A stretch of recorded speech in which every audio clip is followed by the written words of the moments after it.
Meditation in action. Chogyam Trungpa. The landscape is wild and rocky with many caves, and the nearest town is more than 100 miles away. In some of the caves are yogis with long matted hair, dressed only in a thin white cotton cloth. Some are sitting on deer skins and meditating. Others are performing various yogic practices, such as meditating while seated in the middle of a campfire, which is a well-known ascetic practice. Yet others are reciting mantras or devotional chants. The place has an atmosphere of peace, solitude, and stillness, but is also rather awesome. It might have remained unchanged since before the creation of the world. It is completely still and silent. There aren't even any birds singing. There is a great river nearby, but no fishermen. The river is so vast, it seems to be at least 7 miles wide. On the bank ascetics are practicing the sacred ritual of purification. One sees them meditating and bathing in the river. That was the scene 2,500 years ago in a certain place called Niranjana in the province of Bihar in India. A certain prince, called Siddhartha, arrives. His appearance is aristocratic. He has only recently removed his crown and his earrings and ornaments, so he feels rather naked. He has just sent away his horse and his last attendant, and now he puts on a clean white cotton cloth. He looks around him and tries to imitate the other ascetics. He wants to follow their example, so he approaches one of them and asks for instruction in the practice of meditation. First he explains that he is a prince and has found life in the palace to be meaningless. He has seen that there is birth, death, sickness, and old age. He has also seen a sage walking along the street and this has inspired him. This is the example and the way of life he wants to follow. It is all new to him, and at first he cannot accept that this is actually happening. He cannot forget the luxuries and sensual enjoyments which he had in the palace and which are still revolving through his mind. This was Prince Siddhartha, the future Buddha. He then received instruction, perhaps rather unwillingly, from his present guru. He was given the ascetic practice of a rishi and taught to sit cross-legged and employ the 7 postures of yoga and to practice yogic breathing exercises. At first it was so new to him that it was almost like a game. He also enjoyed the feeling of accomplishment at having at last managed to leave his worldly possessions to follow this wonderful way of life. The memory of his wife and child and his parents was still very much in his mind, which must have disturbed his practice of yoga, but it seemed there was no way to control the mind. And the yogis never told him anything, except to follow the ascetic practice. This was Buddha's experience, then, roughly 2,500 years ago. And one would find even now a very similar landscape and have very similar experiences if one decided to leave home and renounce hot and cold water baths and forget about home cooking and the luxury of riding in motor cars, or public transport for that matter, which is still a great luxury. Some of us might go by airplane and take only a few hours to get there. Before you know where you are in the middle of India. Some who are more adventurous may, perhaps, decide to hitchhike. Nevertheless, it would still seem unreal. The journey would be continually exciting and there would never be a dull moment. Finally we arrive in India. Perhaps in some ways it is disappointing. You will see a certain amount of modernization, and the snobbishness of the high class, better educated Indians, who are still imitating the British Raj. One might find it rather irritating at first, but somehow one accepts it and tries to leave the town as quickly as possible and head for the jungle. In this case it may be a Tibetan monastery or an Indian ashram. We could follow the same example and perhaps have more or less the same experience as Prince Siddhartha. The first thing that would be very much on our minds would be the ascetic aspect of it, or rather the absence of luxury. Now, would we learn anything from these first few days and months? Perhaps we would learn something of the way of life. But perhaps, because we had never seen such a country, we would be more inclined to be excited. One tends to interpret everything, and an internal conversation goes on in the mind as one struggles to break down the barriers of communication and language. One is still living very much in one's own world. Just as it was for Buddha, so for us the excitement and the novelty of being in a strange country would not wear out for several months.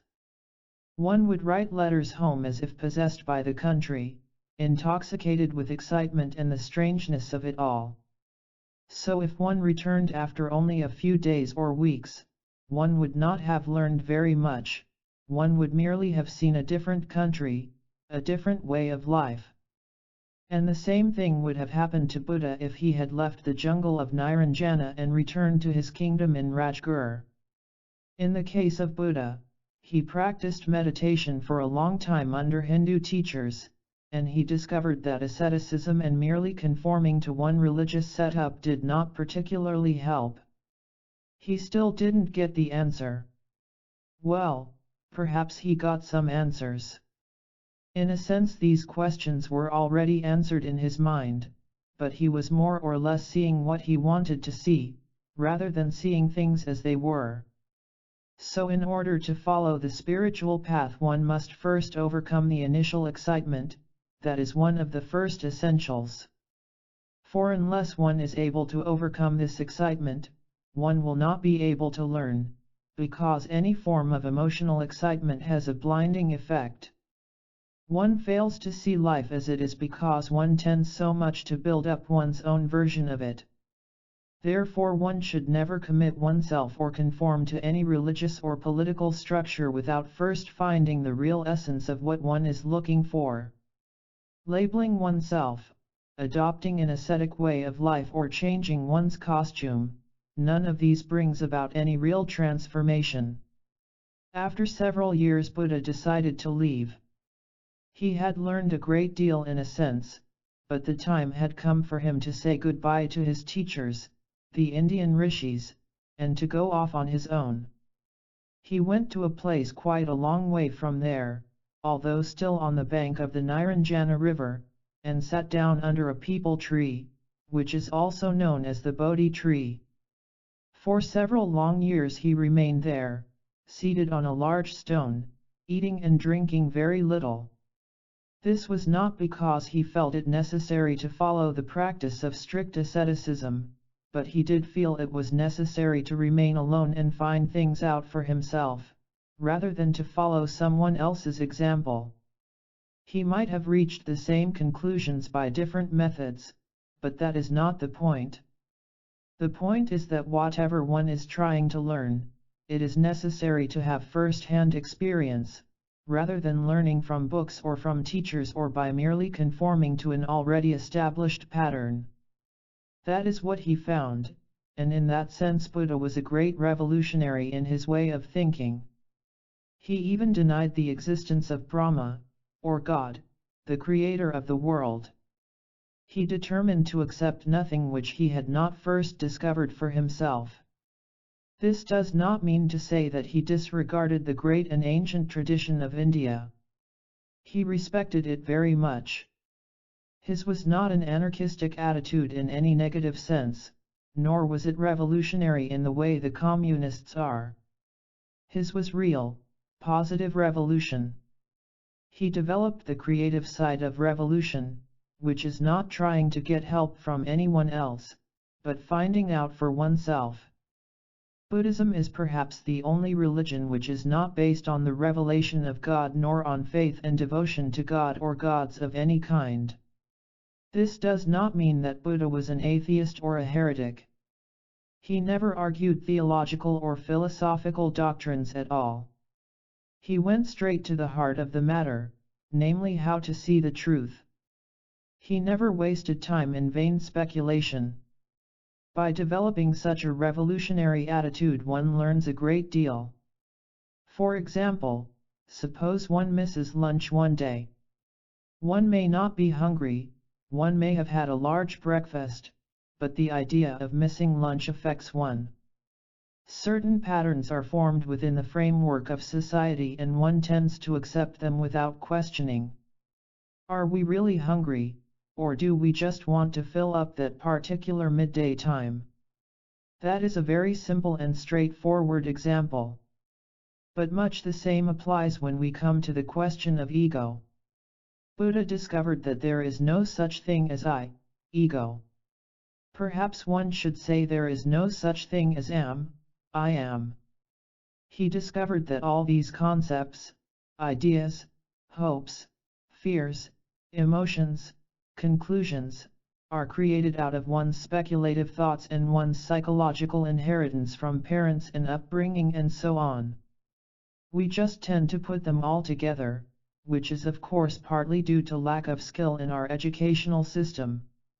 We are told what to think, rather than to do real research from within ourselves.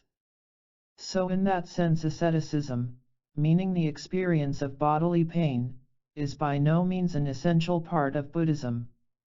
What is important is to get beyond the pattern of mental concepts which we have formed. That does not mean that we have to create a new pattern or try to be particularly unconventional and always go without lunch or what have you. We do not have to turn everything upside down in our pattern of behavior and in the way we present ourselves to other people. That again would not particularly solve the problem. The only way to solve the problem is by examining it thoroughly.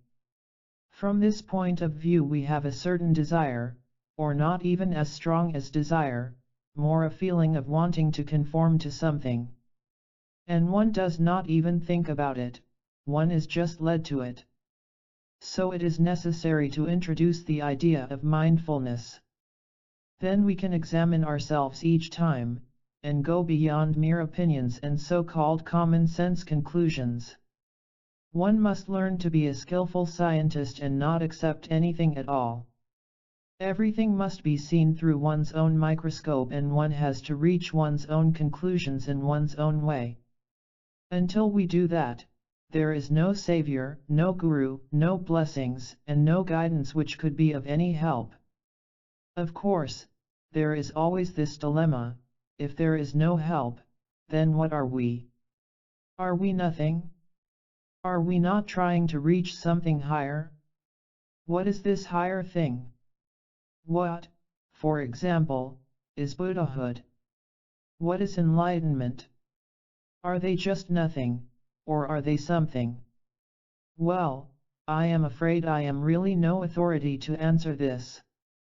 I am merely one of the travelers, like everyone else here. But from my own experience, and my knowledge is, as the scripture describes it, like a single grain of sand in the Ganges, I would say that when we talk of higher things we tend to think in terms of our own point of view, a bigger version of ourselves. When we speak of God, we tend to think in terms of our own image, only greater, colossal, a kind of expansion of ourselves. It is like looking at ourselves in a magnifying mirror. We still think in terms of duality. I am here, he is there. And the only way to communicate is by trying to ask his help.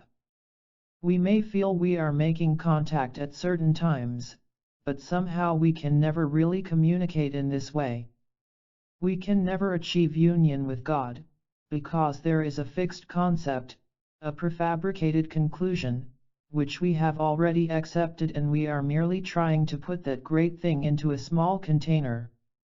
One cannot drive a camel through the eye of a needle. So we have to find some other means. And the only way to find it is to come back to the sheer simplicity of examining ourselves. This is not a question of trying to be religious or of making sure that one is kind to one's neighbor, or of giving as much money as possible to charity. Though of course these things may also be very good. The main point is that we should not merely accept everything blindly and try to fit it into the right pigeonhole, but try to see it at first hand from our own experience. This brings us to the practice of meditation, which is very important. The trouble here is that one usually finds that books, teachings, lectures, and so on are more concerned with proving that they are right than with showing how it is to be done, which is the essential thing. We are not particularly interested in spreading the teachings, but we are interested in making use of them and putting them into effect. The world is moving so fast, there is no time to prove, but whatever we learn, we must bring it and cook it and eat it immediately. So the whole point is that we must see with our own eyes and not accept any laid down tradition as if it had some magical power in it. There is nothing magical which can transform us just like that. Although, being mechanically minded, we always look for something which will work by merely pressing a button. There is a great attraction in the shortcut, and if there is some profound method which offers a quick way, we would rather follow that than undertake arduous journeys and difficult practices. So here we see the true importance of asceticism. Punishing oneself leads nowhere, but some manual work and physical effort is necessary. If we go somewhere on foot, we know the way perfectly, whereas if we go by motor car or airplane we are hardly there at all, it becomes merely a dream. Similarly, in order to see the continual pattern of development, we have to go through it manually. That is one of the most important things of all. And here discipline becomes necessary. We have to discipline ourselves. Whether in the practice of meditation or in everyday life, there is a tendency to be impatient. On beginning something one tends to just taste it and then leave it. One never has the time to eat it and digest it properly and see the after effect of it. Of course, one has to taste for oneself and find out if the thing is genuine or helpful, but before discarding it one has to go a little bit further, so that at least one gets first-hand experience of the preliminary stage. This is absolutely necessary. That is also what Buddha found. And that is why he sat and meditated on the bank of the Niranjana for several years, hardly moving from the spot. He meditated in his own way, and he found that returning to the world was the only answer. When he discovered the awakened state of mind, he realized that leading an ascetic life and punishing oneself did not help, so he got up and went to beg for some food. The first person he met, near Bodh Gaya, was a wealthy woman who owned many cows. She gave him some boiled condensed milk with honey in it, and he drank it and found it delicious. Not only that, but he found it greatly enhanced his health and energy, as a result of which he was able to make great progress in the practice of meditation. The same thing happened in the case of the great Tibetan yogi Milarepa. The first time he went out and received a properly cooked meal, he found that it gave him new strength and he was able to meditate properly. Buddha then looked around for somewhere comfortable to sit, having decided that sitting on a stone seat was too hard and painful. A farmer gave him a bunch of kusa grass, and Buddha spread it under a tree at Bodh Gaya and sat down there. He had discovered that trying to achieve something by force was not the answer, and in fact for the first time he accepted that there was nothing to achieve. He completely abandoned all ambition. He had his drink and he had his seat, and he made himself as comfortable as possible. That very night he finally attained Sambadhi, the fully awakened state. But that wasn't quite enough, he hadn't quite overcome everything. All his hidden fears and temptations and desires, the last lash of ego, came to him in the form of Mara, the evil one. First Mara sent his beautiful daughters to seduce him, but without success. Then came the fierce troops of Mara, the last tactic of the ego. But Buddha had already achieved the state of Maitri, loving kindness. In other words, he was not just compassionate in the sense of looking down on Mara as stupid, for Mara was his own projection, but he had achieved the non-resisting state, the state of non-violence, where he identified himself with Mara. In the scriptures it says that each arrow of Mara became a rain of flowers falling down on him. So finally the ego surrendered and he achieved the awakened state of mind. We ourselves might have such an experience, perhaps in a short glimpse of clarity and peace, the open state of mind, but that is not quite enough. We have to learn how to put that into effect, we have to use that as a kind of center from which we can expand. One has to create the situation around one, so that one does not have to say, I am the awakened person. If one had to say such a thing and demonstrate it verbally, one would not be awakened. Buddha then walked for about 7 weeks. In a sense he was just alone, and one might say he was a very lonely person, as he was the only one who saw and who had achieved something. He knew some of the answers for dealing with life and for finding the true meaning, or suchness, in the world of samsara. But he was not quite sure how to present this and he almost decided not to speak. There is a gatha, or short verse, in one of the sutras where he says, "Profound peace without limit, such is the teaching I have found. But no one would be able to understand this, therefore I shall remain silent in the jungle." But then the true and final establishment of compassion came and he saw his ability to create the right situation. Up to this point he still had the desire to teach, because he had achieved something, he felt that he should save the world, if one may use such an expression.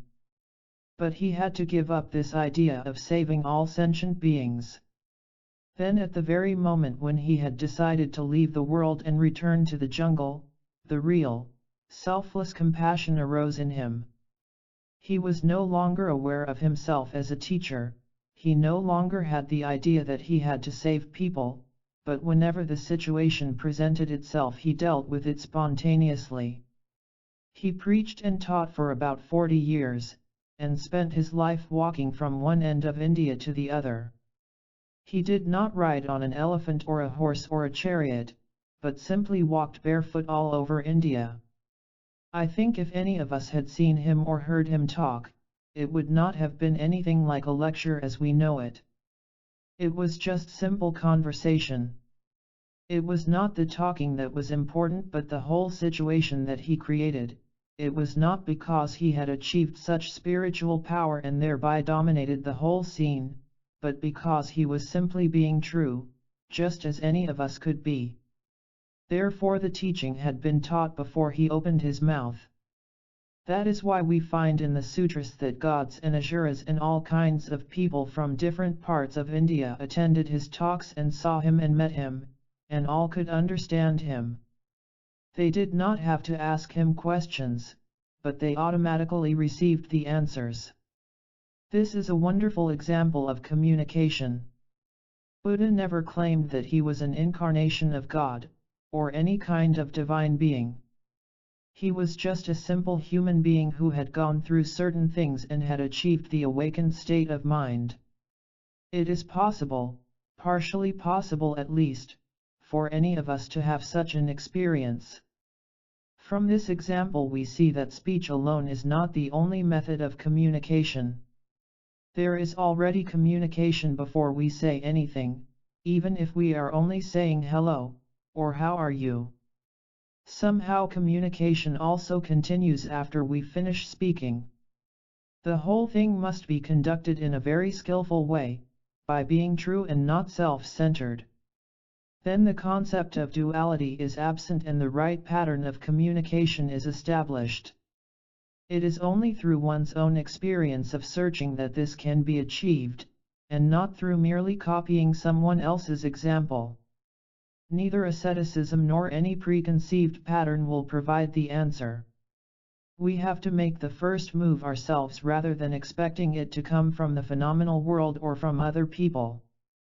If we are meditating at home and we happen to live in the middle of the high street, we cannot stop the traffic just because we want peace and quiet. But we can stop ourselves, we can accept the noise. The noise also contains silence. We must put ourselves into it and expect nothing from outside, just as Buddha did. And we must accept whatever situation arises. As long as we never retreat from the situation, it will always present itself as a vehicle and we will be able to make use of it. As it is said in the scriptures, the Dharma is good at the beginning, the Dharma is good in the middle, and the Dharma is good at the end. In other words, the Dharma never becomes out of date, since fundamentally the situation is always the same. The manure of experience and the field of Bodhi. How to give birth to Bodhi, the awakened state of mind. There is always great uncertainty when you don't know how to begin and you seem to be perpetually caught up in the stream of life.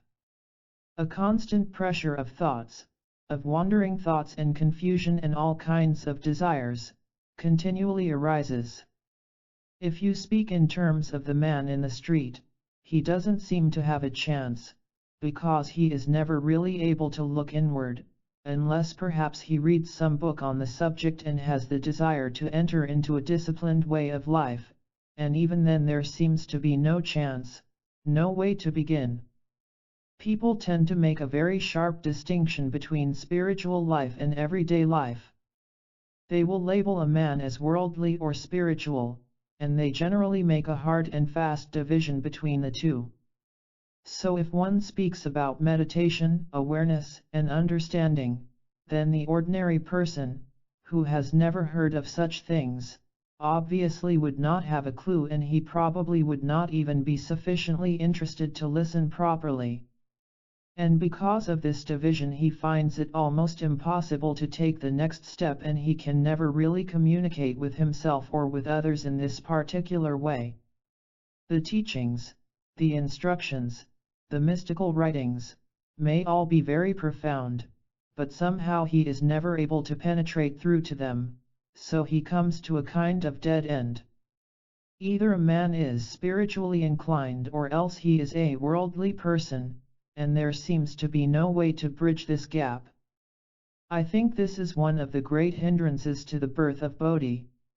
It also happens that people who have started on the path have doubts and want to give it up.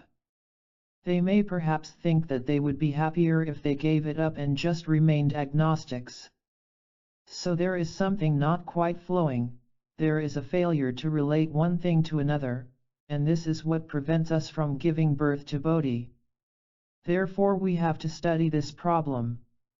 We have to provide some clue for the man in the street, some way of finding out, some concept that he can understand and which will still be related to his life and will still be part of his life. Of course, there is no magic word or miraculous thing which could suddenly change his mind. One wishes it were possible, by saying only a few words, to enlighten someone, but even great teachers like Christ or Buddha were unable to perform such a miracle. They had always to find the right opportunity and create the right situation. If one examines the character of the person and one studies the blockage, the difficulties, then one simply goes further and further, because one is trying to untie a knot which is already there, and it would take ages and ages to unravel this entanglement and confusion. So one has to approach from another angle and start off by just accepting the character of that person, who may be completely worldly minded, and then choose one particular aspect of his activity or mentality and use it as a ladder, as an anchor, as a vehicle, so that even the man in the street could give birth to Bodhi. It is all very well to say that Buddha was an awakened person and that he is continuously living as far as the essence of the Buddha and his teachings are concerned. The universal law permeates everything, and to talk of the Sangha, the highest and most open community which can influence things. But still the majority of people could never even think of taking refuge along those lines. So somehow one has to find the right approach. And one always finds that a person has within himself a specific character. He may be regarded as having no intelligence and no personality at all, but each person in fact has his own particular quality. It may be a great kind of violence, or great laziness, but one has just to take that particular quality and not regard it necessarily as a fault or blockage, for that is the Bodhi which is in him, it is the seed, or rather the full potentiality for giving birth, he is already impregnated by Bodhi. As one particular scripture says, since Buddha nature pervades all beings, there is no such thing as an unsuitable candidate. This scripture was composed after the death of Buddha, after the peri-nirvana. In the world of gods and men, everyone began to doubt whether the teachings of Buddha would remain, because it seemed that now the wonderful teacher was gone and all that remained was a group of mendicant monks, and they did not seem to do very much, or they were not able to do so. So one of the disciples was lamenting and saying that now the world of samsara will go on and on, with its waves of passion, desire, hatred, and delusion. We will never have the chance to hear the Buddha's teaching and instructions. We are again plunged into darkness. So what shall we do? And as he lamented, the answers came to his mind, that Buddha had never died, that his teaching is always present, and that the birth and death of Buddha is merely a concept, an idea. In fact, no one is excluded in all beings, anyone who possesses consciousness, anyone who possesses mind, or the unconscious mind, all are candidates for bodhisattvahood, anyone can become an awakened person. In this sense, there is no such thing as a secret doctrine or a teaching which is only for the few. As far as the teaching is concerned, it is always open, so open in fact, so ordinary and so simple, that it is contained within the character of that particular person. He may be habitually drunk, or habitually violent, but that character is his potentiality. And in order to help give birth to Bodhi, one must first of all respect that person's character and open one's heart to that violence in him. Then one must go into him fully and respect him so that the energetic, the dynamic aspect of violence can be made to serve as the energy aspect of the spiritual life. In this way the first step is taken and the first link is made. Probably the person feels very bad, that he is doing something wrong, or that something is not quite right. He may feel that he has big difficulties, that he has a problem which he wants to solve. But he cannot solve it, and probably in his search for a solution he merely substitutes other activities for the ones he has renounced. Therefore it is through simple, direct, and ordinary things in the person's mind and behavior that he arrives at the realization of the awakened state of mind. Of course, one cannot apply this in a general way. It is no use generalizing or trying to explain philosophical concepts to a man in his state. One has to study that particular moment of the person, that very moment of nowness. And there is always a kind of spark, a kind of gap. His character is not just one thing. There is active behavior, then passive, then active, continuously changing, and the first moment producing and giving birth to the next moment. So there is always a gap between these two periods, and one has to take that as the starting point. Probably one has to begin with some form of theory, because without respecting samsara, the world of confusion, one cannot possibly discover the awakened state of mind, or nirvana. For samsara is the entrance, samsara is the vehicle for nirvana. Therefore one should say that the violent character is good. It is a wonderful thing, it is something positive. And then he begins to realize this, though at first he may be perplexed and wonder what is good in it, but somehow, if he gets beyond the fascination part of it, he at least begins to feel good, and he begins to realize that he is not just a sinner but that there is something very positive in him. It is exactly the same thing when one practices meditation. A person may begin to detect his own weaknesses. It may be in a mild form, as a wandering mind or planning for one's future, but certain things begin to come, and it is as though one were sitting specially to think these things over rather than to practice meditation. Through this one discovers certain things, and this is very valuable. It provides a wonderful opportunity. It is often mentioned in the scriptures that without theories, without concepts, one cannot even start. So start with concepts and then build up theory. And then you use up the theory and it gradually gives way to wisdom, to intuitive knowledge, and that knowledge finally links with reality. So to start with, one should allow and not react against things. And if one wants to help a person, for example, there are two ways of doing it. One is that you want to help him because you want him to be different, you would like to mold him according to your idea, you would like him to follow your way. That is still compassion with ego, compassion with an object, compassion finally with results which will benefit you as well, and that is not quite true compassion. This plan to help other people may be a very good one, but nevertheless the emotional approach of wanting to save the world and bring peace is not quite enough. There has to be more than that, there has to be more depth. So first one has to start by respecting concepts and then build from there. Though actually in Buddhist teachings, concepts are generally regarded as a hindrance. But being a hindrance does not mean that it prevents anything. It is a hindrance and it is also the vehicle, it is everything. Therefore one must pay special attention to concepts. It is said, I think in the Lankavatara Sutra, that unskilled farmers throw away their rubbish and buy manure from other farmers, but those who are skilled go on collecting their own rubbish, in spite of the bad smell and the unclean work, and when it is ready to be used they spread it on their land, and out of this they grow their crops. That is the skilled way. In exactly the same way, the Buddha says, those who are unskilled will divide clean from unclean and will try to throw away samsara and search for nirvana, but those who are skilled bodhisattvas will not throw away desire and the passions and so on, but will first gather them together. That is to say, one should first recognize and acknowledge them, and study them and bring them to realization. So the skilled bodhisattva will acknowledge and accept all these negative things.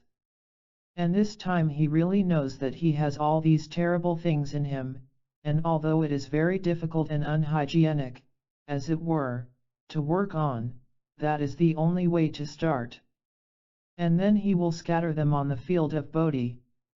Having studied all these concepts and negative things, when the time is right he does not keep them anymore, but scatters them and uses them as manure.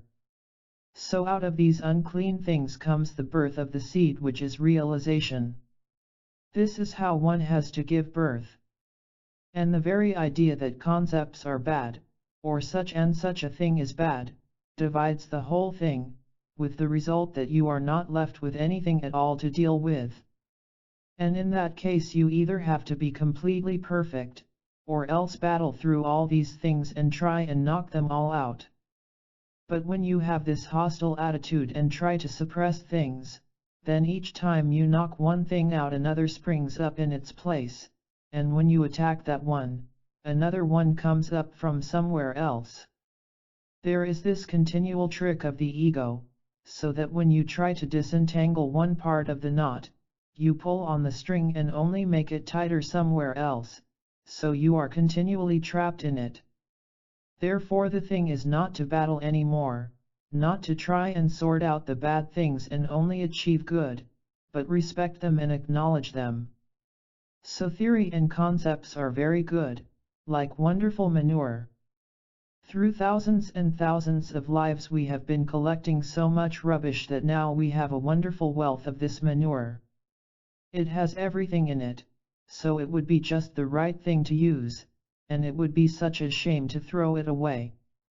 Because if you do throw it away, then all your previous life until today, maybe 20, 30 or 40 years, will have been wasted.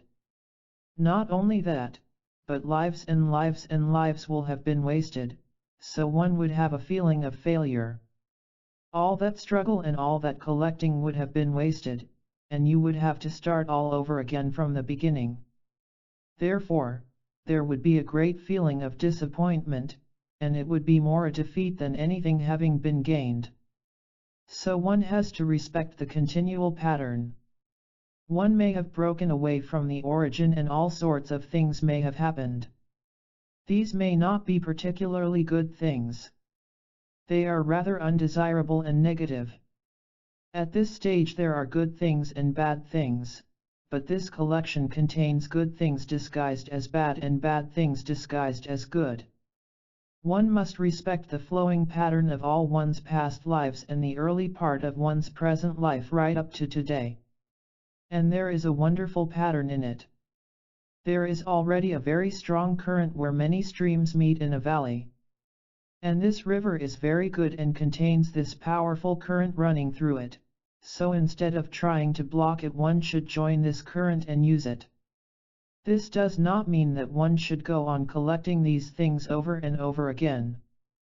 Whoever does that would be lacking in awareness and wisdom. He would not have understood the idea of collecting manure.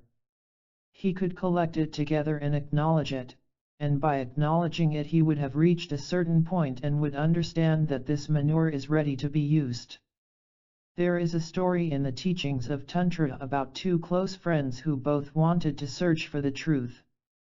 They went to a master, and the master said, "Do not abandon anything, accept everything. And once having accepted, use it in the right way." And the first one thought, "Well, this is wonderful. I can go on being just the way I am."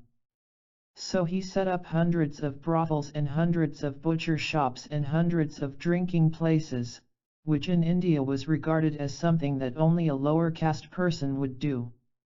He began to run all these big businesses, and he thought this was what he was supposed to do. But the other friend thought this was not quite right and he began to examine himself, and by examining himself he came to the conclusion that he had enough material already and did not have to collect any more. He did not have to do any particular practice of meditation, but by acknowledging the already existing heap, he achieved enlightenment, or at least a certain stage of realization, a kind of satori. Then one day they met each other and talked together and compared their experiences. The first one was not at all awakened, he was still struggling and collecting and doing all these things.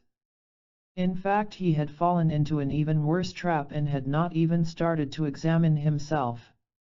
But each of them was quite sure that he was right, so they both decided to go and consult the teacher.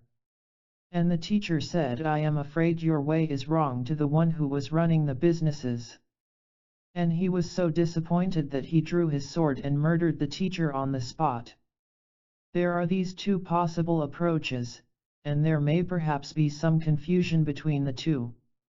Nevertheless, if a person is skilled enough, not necessarily intelligent, but skilled enough and patient enough to sift through his rubbish and study it thoroughly, then he will be able to use it.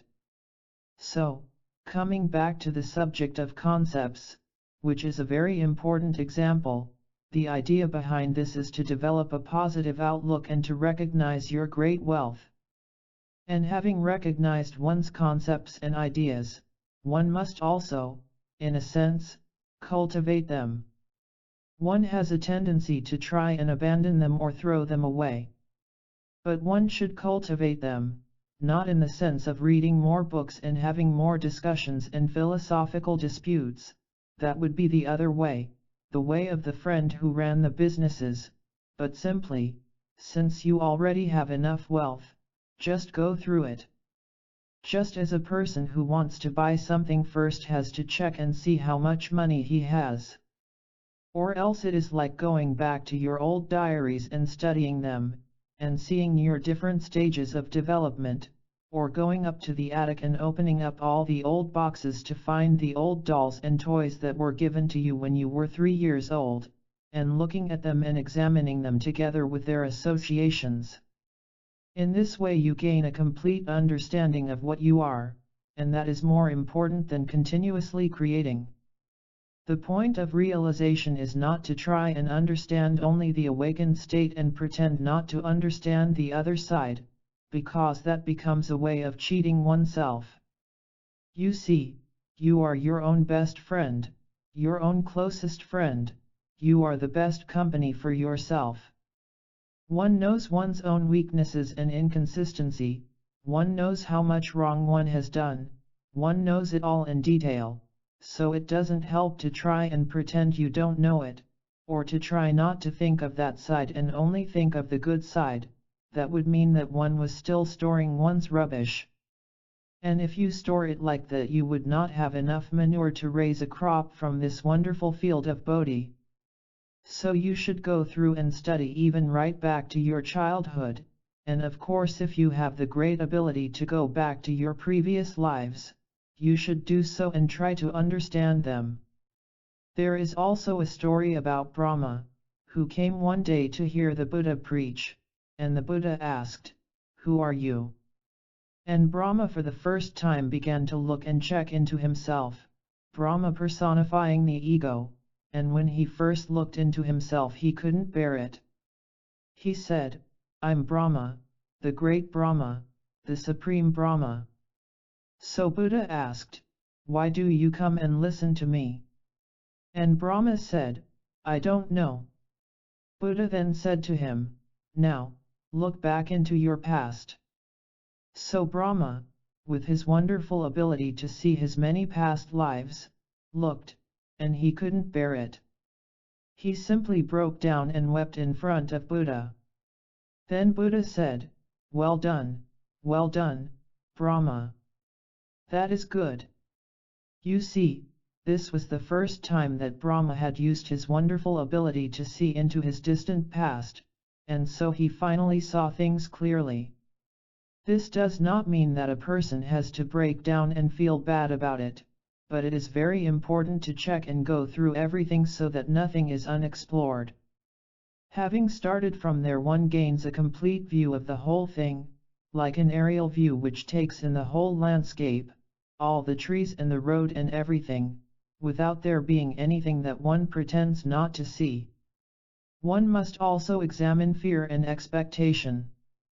If there is fear of death, one examines that. If one fears old age, one examines that. If one feels uneasy about a certain ugliness in oneself, or a certain disability or physical weakness of any kind, one examines them as well. And one should also examine one's mental image of oneself, and anything one may feel bad about. It is very painful in the beginning, as Brahma showed by breaking down, when you first go through it and see it. But this is the only way to do it. Sometimes one touches on a very painful spot where one is almost too shy to look into it, but somehow one still has to go through it. And by going into it one finally achieves a real command of oneself, one gains a thorough knowledge of oneself for the first time. Now, we have explored the negative aspects, and have also probably gained some idea of the positive side. We still have not attained anything, we have just started the basic collection of manure, and now we have to study it and see how to put it to use. By now one has developed this positive outlook and one has achieved a certain amount of understanding, and that is what is known as real theory. It is still theory, but you do not throw it overboard. In fact, you cultivate this kind of theory and you continuously work on and on intellectually, intellectualizing only up to a certain point, of course, but still working on, and without having reference to books or talks or discussions. It has to be a kind of contemplation and first-hand study. One's theory then begins to develop and takes on a shape of its own. And then you begin to discover not only the positive things you have done, but also the element of Bodhi which is in you. You begin to realize that you have this great ability to create such a wonderful theory. At this stage, of course, a person often feels that he has reached a state of enlightenment, a state of satori, but this is a mistake. Naturally, at this first discovery, there is great excitement, great joy, bliss, but he still has to go on.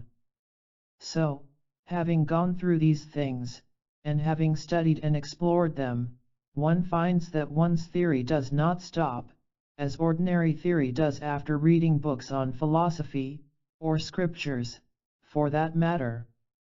But this theory continues. There is a continual investigation, a continual finding out. Sometimes, of course, this theory does stop. One reaches a certain point where one becomes too much fascinated by the whole thing, one searches with too much eagerness, and then one comes to a stop and can't go any further. That doesn't mean there is a breakdown or a blockage, it means one is trying too much with an idea, one is trying too much with the inquisitive mind. Then one has to channel it differently, without the eagerness and without the fascination, but going step by step, as it says in the scriptures, at an elephant's pace. You have to walk very slowly, unemotionally. But walk with dignity, step by step, like an elephant walking in the jungle. So, your continual struggle may be a very slow one, but Milarepa says, hasten slowly and you will soon arrive. By this time theory is no longer theory. Well, it is also a kind of imagination. So many imaginary things come in. And this imagination may even be a kind of hallucination, but again, one does not abandon that. One does not regard it as a wrong track, as though one had to go back to the right one. In fact, one uses imagination. So theory brings imagination, which is the beginning of intuitive knowledge. One then discovers that one has a great imaginative energy, and so one goes on, gradually, step by step. In the next stage one goes beyond just imagination, and this is not hallucination at all. There is something in us which is more real than merely imagination, though it is still colored by imagination. It is somehow ornamented by this sort of imaginary outline, but at the same time there is something in it.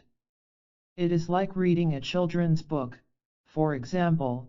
It is written for children and it is entirely imaginary, but there is something in it as well. Perhaps the writer simplifies his experience, or tries to be childlike, so one finds something in it.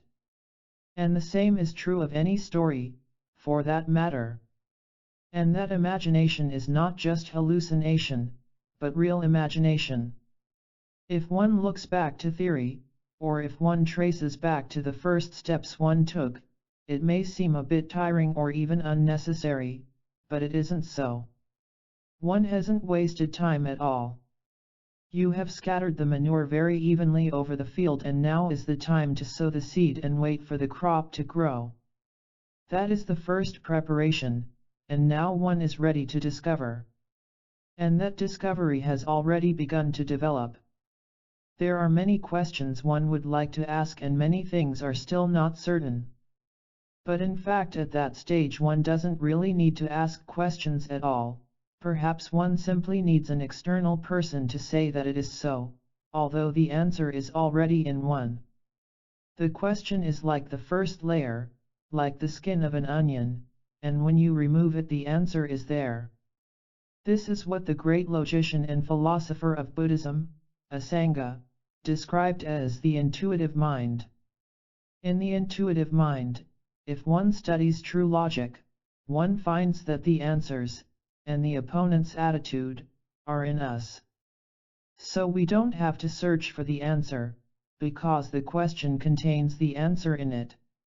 It is a matter of going into it in depth, that is the true meaning of logic.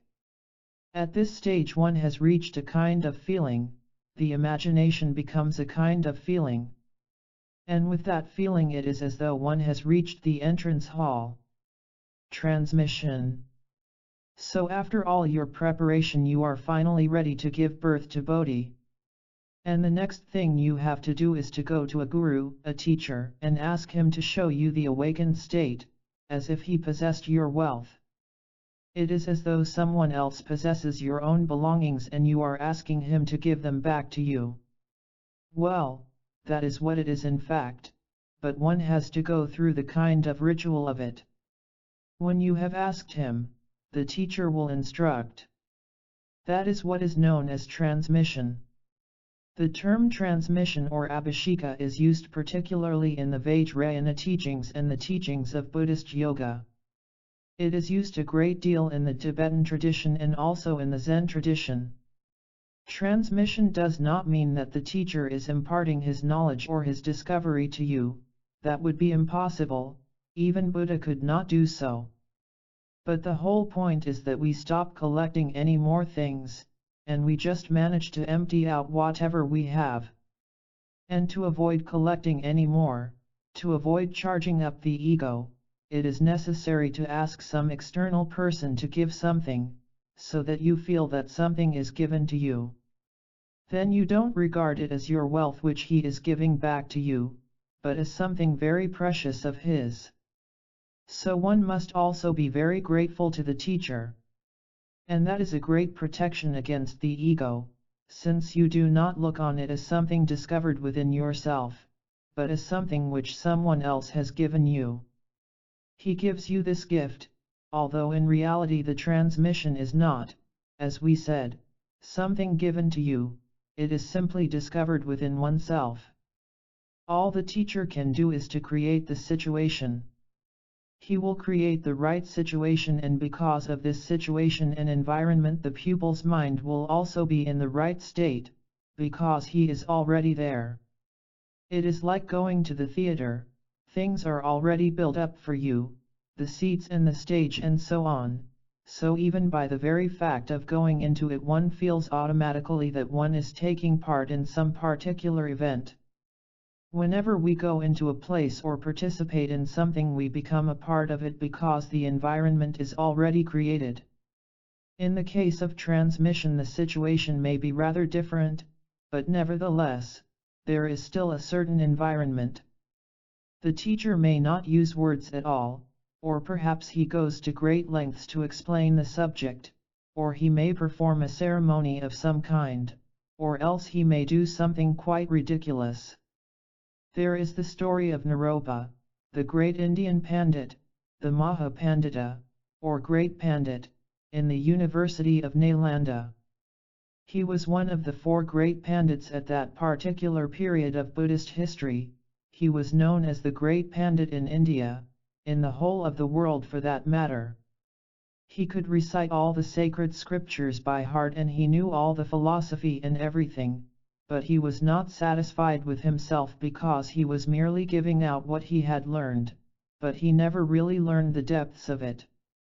So one day as he was walking on the balcony of the university he heard a group of beggars talking by the main entrance. He heard them saying that there was a great yogi called Tilopa, and when he heard this name he was quite sure that this was the right guru for him, so he decided to go in search of him. He gave gifts of food to these people and asked them where Tilopa lived. They told him where to go. But even so it took him about 12 months of searching. Each time he thought he had found the right place he was told to go somewhere else. And finally he came to a little fishing village and he asked for the great yogi Tilopa. One of the fishermen said, "Well, I don't know about a great yogi, but there is a Tilopa who lives down by the river.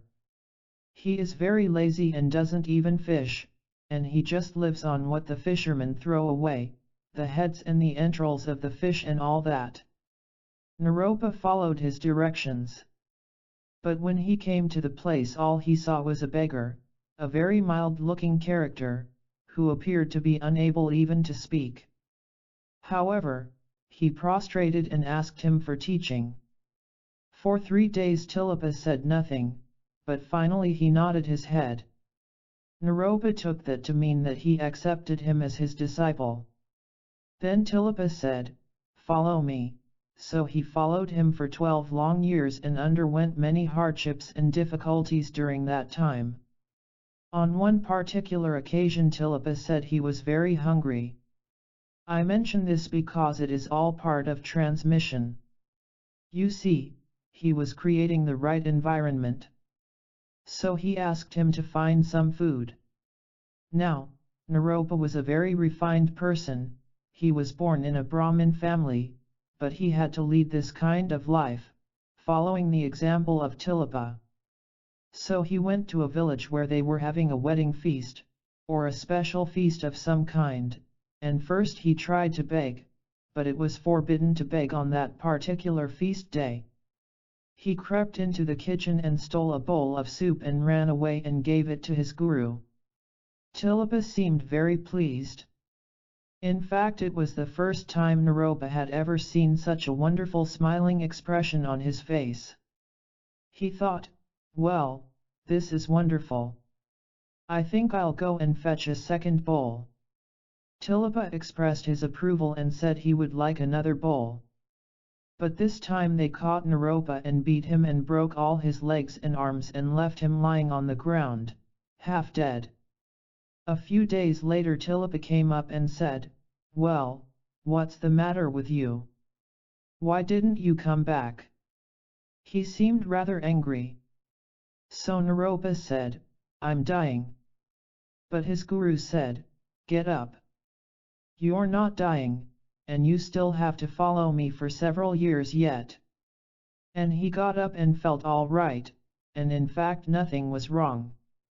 On another occasion they came to a deep canal which was infested with leeches. Tilopa said he wanted to cross over and asked Naropa to lie down across the canal to act as a bridge.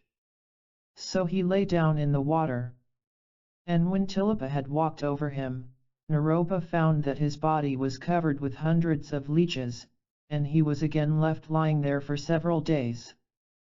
Things like this happened all the time, until finally, in the last month of the 12th year, Tilopa was sitting with him one day and suddenly took off his sandal and hit him in the face with it. At that very moment the teachings of Mahamudra, which means the great symbol, came like a flash into Naropa's mind and he attained realization. After that, there was a great feast, and Tilopa told him, that is all I can show you. All my teachings have now been transmitted to you. In the future, if anyone wants to follow the path of Mahamudra, he must learn and receive instructions from Naropa. Naropa is like a second king after me. Only after that did Tilopa explain the teachings to him in detail. So, that is one example of transmission. Of course in those days people were more patient and could afford to spend such a long time and were also prepared to do so. But the idea is not that Naropa received the teaching only at the moment when the shoe hit his head. The process was going on all the time during those 12 long years that he spent with his teacher. All these difficulties and different stages that he went through were part of the transmission. It is a question of building up and creating the atmosphere. In the same way certain ceremonies of transmission, abhisheka ceremonies, are part of a process of creating an environment, which includes the room and the person and the very fact of saying, in 3 days' time I will instruct you, and the transmission will take place then. In this way the disciple will mentally open himself. And when he has opened himself the teacher will say a few words, which probably do not mean very much. Or perhaps he will not say anything. The important thing is to create the right situation both on the teacher's part and on the pupil's part. And when the right situation is created then suddenly the teacher and pupil are not there anymore. The teacher acts as one entrance and the pupil acts as another, and when both doors are open there is a complete emptiness, a complete oneness between the two. This is what is known in Zen terminology as the meeting of two minds. When one has finally solved the last koan, both are silent. The Zen master wouldn't say, "You are right" or "Now you've got it." He stops. And the pupil just stops. And there is a moment of silence. That is transmission, creating the right situation, that is as much as an external guru can do. It is also as much as you can do. Transmission is merely opening up on both sides, opening the whole thing. One opens oneself completely in such a way that, although it may only be for a few seconds, it somehow means a great deal. That doesn't mean one has reached enlightenment, but one has had a glimpse of what reality is. And this is not particularly exciting or startling, it is not necessarily a very moving experience. Something just opens, there is a kind of flash, and that's all. Although one sees it described in books as great bliss or Mahamudra or the awakened state of mind or Satori, all sorts of titles and names are given. But somehow the actual moment is very simple, very direct. It is merely a meeting of two minds. Two minds become one. Generosity. Generosity, dana, is one of the 6 paramitas, or transcendent actions. Par means literally the other shore. In fact, this is still used colloquially in India, par, meaning the other side of the river.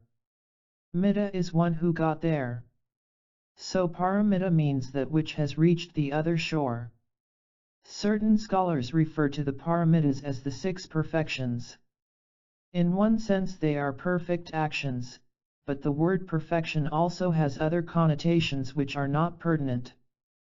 The aim is not to try and achieve perfection, therefore it is better to see the paramitas in terms of transcendence, as going beyond. These 6 transcendent actions are the actions of the Bodhisattva. Bodhi means the awakened state of mind, and Sattva is the person who is on the way to the awakened state. So the word Bodhisattva refers to those who have achieved and those who have an inclination to follow the path of compassion, the path of love. The Hinayana path, the lesser vehicle, known as the elementary path or the narrow path, is based on discipline, the first requirement for the development of freedom. And this path disciplines not only mind, through the practice of meditation but also speech and physical behavior. Discipline of this sort is quite different from laying down a moral code of law or moralizing in the sense of sin and virtue. It concerns acting properly, acting truly, acting thoroughly, acting according to the law of what is. So we must see this concept of discipline, or sila paramita, clearly. It becomes the basis of everything. It is, one might say, the narrow path, which is in itself a kind of simplicity. For instance, if there was only one little track through a mountain pass and the rest of the terrain was completely overgrown with trees and bushes and so on, then we would have no difficulty at all in deciding which way to go. If there is only one track, either you go on or you turn back. The whole thing is simplified into one event, or one continuity. Therefore discipline does not limit our activities by declaring that such and such a thing is against the divine law or is immoral, it is just that there is only one way of true simplicity ahead of us. Fundamentally, discipline comes down to the shamatha practice of developing awareness, through which one merely sees what is. Every moment is now, and one acts through the experience of the present moment. We have now talked of the narrow path. From there we come to the Mahayana, the great vehicle, which is the open path, the path of the Bodhisattva. The narrow path is not merely simple and direct, but also has great character, great dignity. Building on that foundation we develop compassion. In reality, compassion has nothing particularly to do with being compassionate, in the sense of being charitable or kind to one's neighbors or giving regular donations to refugees or paying subscriptions to various charitable organizations, although that may also be included. This charity is fundamental, it amounts to developing warmth within oneself. Out of his simplicity and awareness the Bodhisattva develops selfless warmth. He doesn't even think in terms of his own psychological benefit, he doesn't think, I would like to see him not suffering. I does not come into it at all. He speaks and thinks and acts spontaneously, not thinking even in terms of helping, or fulfilling any particular purpose. He does not act on religious or charitable grounds at all. He just acts according to the true, present moment, through which he develops a kind of warmth. And there is a great warmth in this awareness and also great creativity. His actions are not limited by anything, and all sorts of creative impulses just arise in him and are somehow exactly right for that particular moment. Things just happen and he simply sails through them, so there is a continual, tremendous creativity in him. That is the real act of karuna, a Sanskrit word which means noble heart or compassionate heart. So in this case compassion does not refer to kindness alone, but to fundamental compassion, selfless compassion. He is not really aware of himself, so compassion has greater scope to expand and develop, because here there is no radiator but only radiation. And when only this radiation exists, without a radiator, it could go on and on and on, and the energy would never be used up. It is always transformed, and as it expands further and further it changes always into something else, into a new creative activity, so it goes continuously on and on. This creative transformation is not merely a theoretical or philosophical concept, but actually takes place in a practical sense, sometimes in a very simple way. We can turn now to generosity, which arises when the bodhisattva is intoxicated by compassion and is no longer aware of himself. His mind is not merely filled with compassion, it becomes compassion, it is compassion.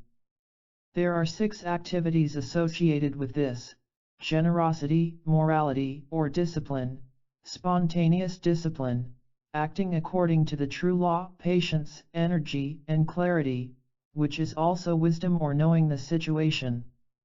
These are what is known as the permeates, which, as we said, means transcendent acts. Let me repeat that the bodhisattva is not acting to be virtuous or to overcome sin or evil. His mind is not occupied with being on the side of good or bad. In other words, his activity is not limited, it is not bound or conditioned by good and bad. Hence it is transcendental, something beyond. This may sound a bit abstract, a bit difficult to grasp, and one may ask, how can an act of generosity be transcendental? Isn't this merely a philosophical definition? Well, no, in this case it isn't, because it does not refer only to his action. His mind simply doesn't work like that. When he acts, he is completely spontaneous, free, and being in the present. So he is entirely open-ended, as far as his mind is concerned, non-active. Activity arises only when the situation presents itself. He may not be continually in a state of selfless awareness, but at least he acts spontaneously, he acts according to the Dharma. And the definition of Dharma in this sense is the true law, the law of the universe. Dispassion is the Dharma. That is to say that the Dharma does not involve any form of desire for achievement, so the act of generosity is performed without reference to any particular reward. Therefore generosity means not possessing. If a man has wealth, he might say, well, now I have an opportunity to practice generosity because I have something to practice with. But for the bodhisattva this question doesn't arise at all, it is not a question of owning anything. Generosity is simply an attitude of mind in which one does not want to possess and then distribute among people. Again, generosity refers not only to the practice of meditation, where one may feel a kind of selflessness of not holding anything back, but it is also something positive. In the scriptures, Buddha speaks of the practice of generosity by stretching the arm out and by holding the arm in. There is a story from the time of Buddha of a beggar woman who was one of the poorest beggars in India, because she was poor in kind and also poor in mind. She wanted so much, and this made her feel even poorer. One day she heard that Buddha was invited to Anathapindika's place in the Jita Grove. Anathapindika was a wealthy householder and a great donor. So she decided to follow Buddha because she knew that he would give her food, whatever was left over. She attended the ceremony of offering food to the Sangha, to Buddha, and then she sat there waiting until Buddha saw her. He turned around and asked her, "What do you want?" Of course he knew, but she actually had to admit and say it. And she said, "I want food. I want you to give me what is left over." And Buddha said, "In that case you must first say no. You have to refuse when I offer it to you." He held out the food to her, but she found it very difficult to say no. She realized that in all her life she had never said no. Whenever anyone had anything or offered her anything, she had always said, "Yes, I want it." So she found it very difficult to say no, as she was not at all familiar with that word. After great difficulty she finally did say no, and then Buddha gave her the food.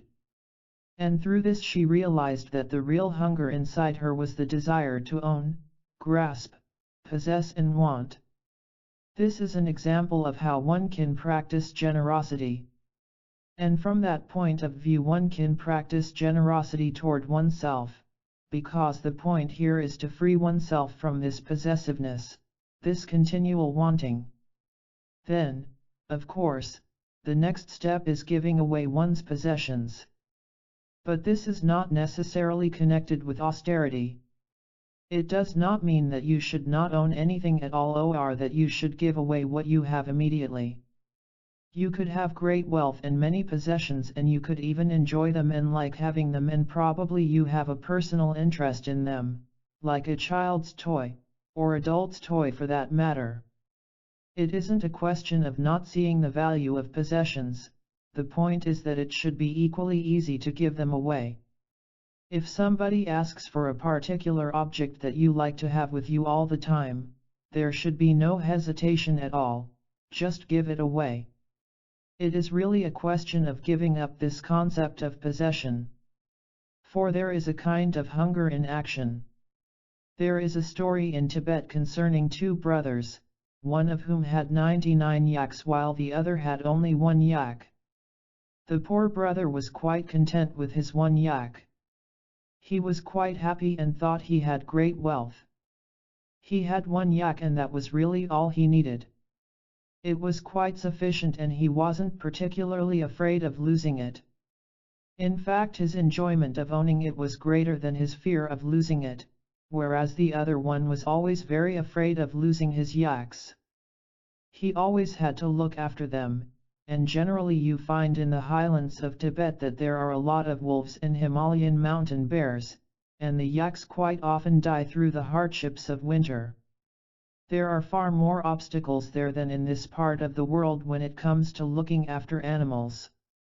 So one day the rich brother thought, "Well, I think I'll ask my brother a favor." You see, he was not only afraid of losing his yaks, he was also very keen on accumulating more of them. And he went to the other brother and said, "Well, I know you have only one yak, which doesn't make much difference to you. So if you didn't have one at all it wouldn't really matter very much. But if you give me your yak then I will have 100 yaks, which means a great deal to me. I mean 100 yaks is really something. If I had that much I would really be somebody rich and famous." So he asked the favor. And the other brother gave up the yak quite easily. He didn't hesitate, he just gave it. And this story became proverbial in Tibet to illustrate that when someone has a lot he wants more, and when someone has less he is prepared to give. So there is this possessiveness, this psychological hunger. And this relates not only to money and wealth but to the deep-seated feeling of wanting to possess, wanting to hold on to things, wanting things definitely to belong to you. For example, supposing you are window shopping. One person might be unhappy all the time, and when he sees things he likes, this always produces a kind of pain in his mind because he is thinking, if only I had the money, I could buy that. So all the time as he is walking through the shops, this hunger produces great pain. Whereas another person may enjoy merely looking. So this wanting to own, wanting to possess and not being prepared to give out, is not really a weakness for any particular thing. It is more generally wanting to occupy oneself with something, and if you have lost or lose interest in that particular thing, then you always want to substitute something else in its place. It isn't particularly that you can't manage without a motor car or central heating or whatever it may be. There is always something behind that, something fundamental, a kind of wanting to possess, wanting to own, which is always changing and developing and substituting one thing for another. So that is the real weakness, though not exactly weakness, but more a kind of habit that one tends to form through a neurotic process of thoughts. The whole thing boils down to this overlapping of thoughts which goes on all the time in our minds. We never allow anything to really happen or take place in our mind. One thought comes in almost before we finish that, another one comes in and overlaps it, and then another. So we never allow any gap which would permit us to be free and really digest things. Therefore it becomes a continual demand, a continual process of creating and wanting to own. And that is why one has to develop this generosity of really opening oneself. The next stage is perhaps a deeper form of generosity. That is to say, being prepared to share one's experience with others. Now that is a rather tricky thing because there is also a danger that you will be trying to teach somebody else what you have learned. It is rather a delicate matter. You might reveal something partly because you would like to talk about it. It may be rather exciting and perhaps you know more about it than the other person and want to show off. This is a bit tricky. Nevertheless, putting it into words, whatever you have achieved, and giving it to someone else, is the only way to develop yourself. This particularly applies to teachers. And for advanced teachers, in fact for any teachers, it is necessary not just to learn things and keep them, but to use them and put them into effect by giving them out, though not with the idea of any reward. That is what is known as the dana of Dharma, where you give out all the time. Of course you have to be very careful not to give the wrong present to the wrong person. Supposing, for example, that the person is not very keen on listening to your experiences, particularly connected with meditation and so on, then you do not go on talking about it, because then it would not really be dana at all. And perhaps to such a person it would be more appropriate to give something else rather than dharma. And one has to see that with intelligence, clarity, and wisdom, the prajna paramita will have to deal with that.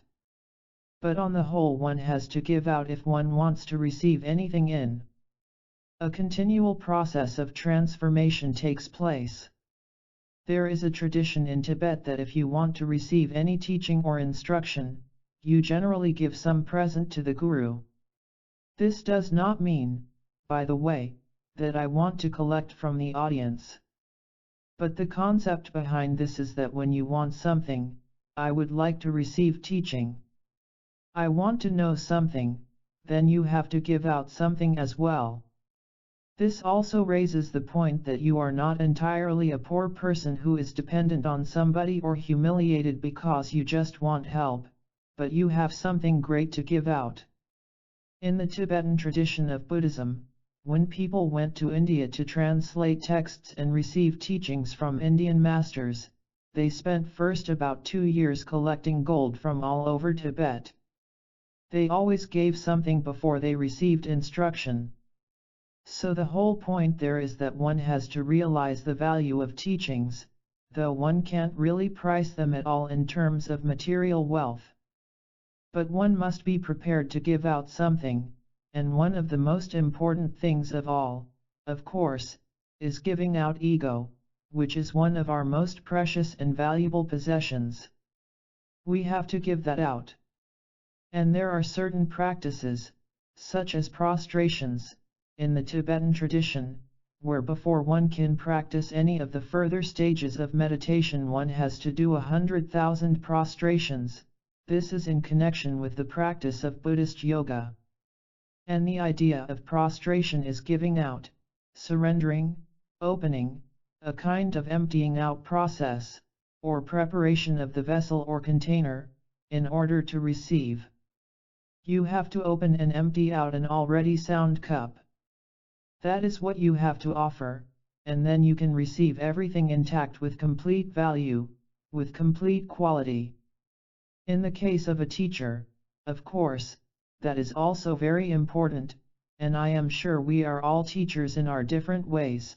I am sure we can always teach people in different degrees. And teachers must be prepared to learn from pupils. That is very, very important. Otherwise there is really no progress on the part of the students, because in a sense one would be too keen and interested in the process of making the pupils receive the expansion of one's own ego and wanting to produce another you, rather than helping them to develop ability of their own. So teachers must be prepared to learn from their pupils, then there is a continual rapport. Exchanging takes place all the time, then as you teach, the pupils don't get bored with you, because you develop as well. There is always something different, something new each moment, so the material never runs out. One could apply this even to technical studies and the way of teaching things. It could be mathematics or science or anything at all. If the teacher is prepared to learn from the pupil, then the pupil also becomes eager to give, so there is real love, and real communication takes place. That is the greatest generosity. One can see in the life of Buddha that he never taught merely with a kind of pompous authority.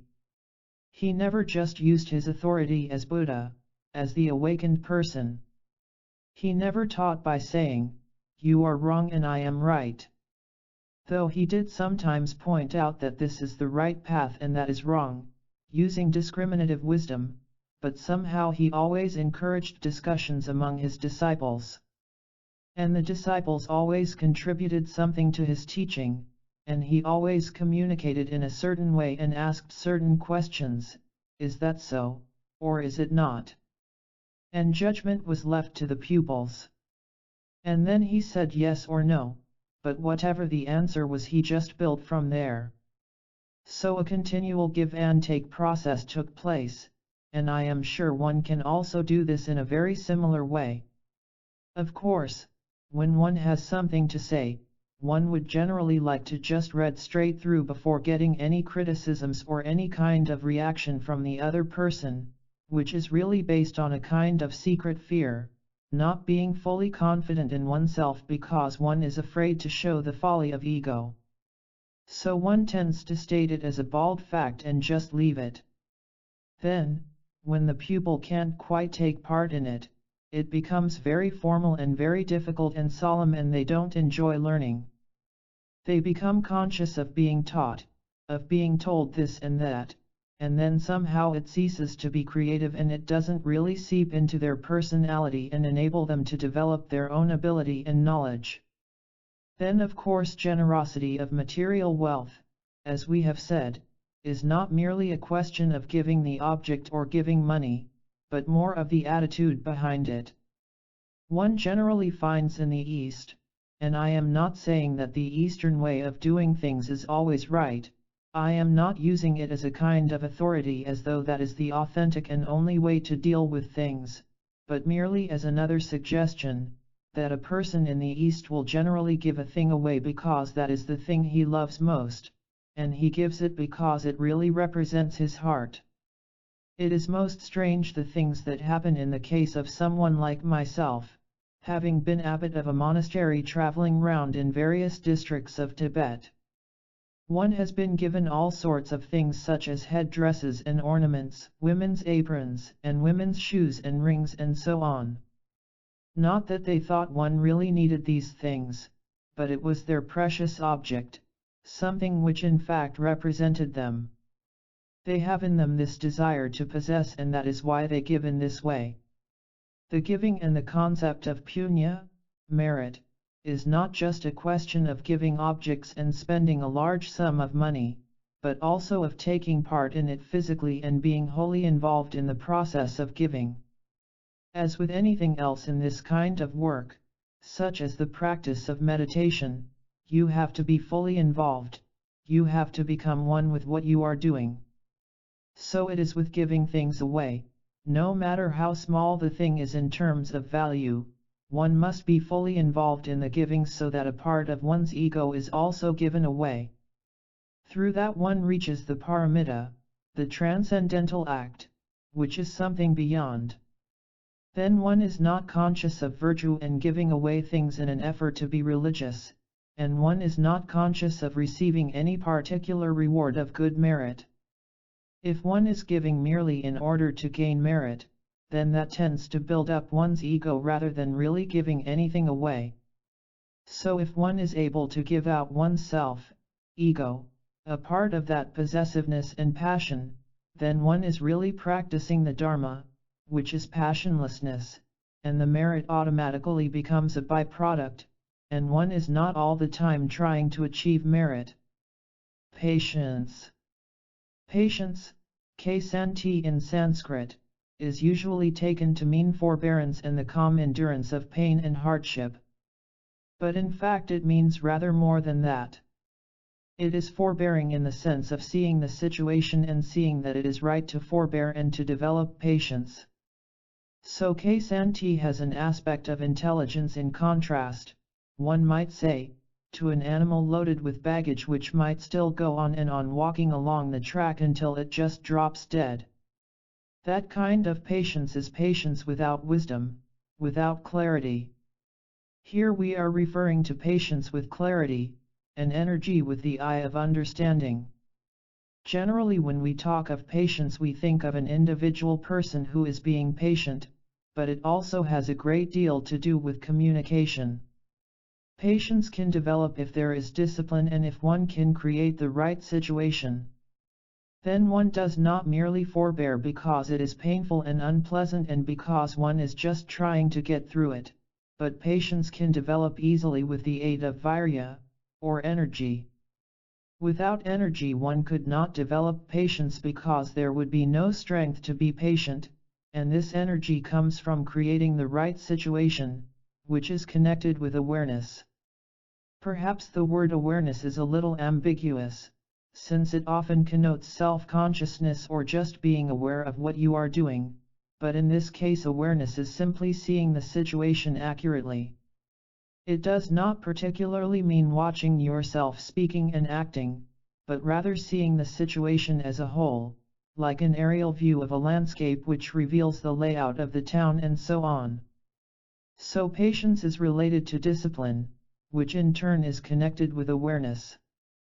Discipline is in fact the key to everything, and sila, morality, is the source of discipline and the main function of discipline. And here there are two schools of thought. According to one, discipline is necessary and only through discipline can one learn and find the right way. According to the other school of thought, things should be allowed to develop in their own way, and if there is less discipline, if things are left to the individual's choice or instinct, then he will develop a personal interest in the subject and there will be no need to impose anything on him. Both are extreme views. Not that Buddhists like to compromise in every case, it is more a question of seeing things very clearly. Whenever there is too much discipline it is invariably being imposed by someone else. There are rules and regulations, and one is always being watched and told what to do, in which case one is not really being what one is, somebody else is merely expanding his ego and imposing his idea on you. That would be a kind of dictatorship rather than discipline, because it would be trying to force things to grow, as opposed to allowing them to grow naturally. On the other hand, if discipline is left entirely to the individual and he has to feel his own way, he would find it very difficult, except in the very rare case of a person who is very intelligent and highly controlled, in the sense of not being influenced by an irregular or neurotic pattern of thoughts, opinions, and emotions. Which is not to say that most people are mad or psychologically disturbed, but this element is in everyone. There is usually a neurotic aspect which causes us in some way or another to react to a given situation and develop a neurotic way of dealing with it, which is not at all the true way. That is acting according to one's conditioning rather than according to what is.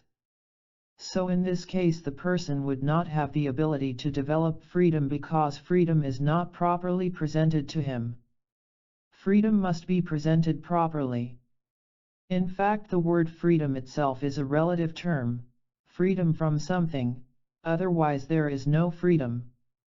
And since it is freedom from something, one must first create the right situation, which is patience.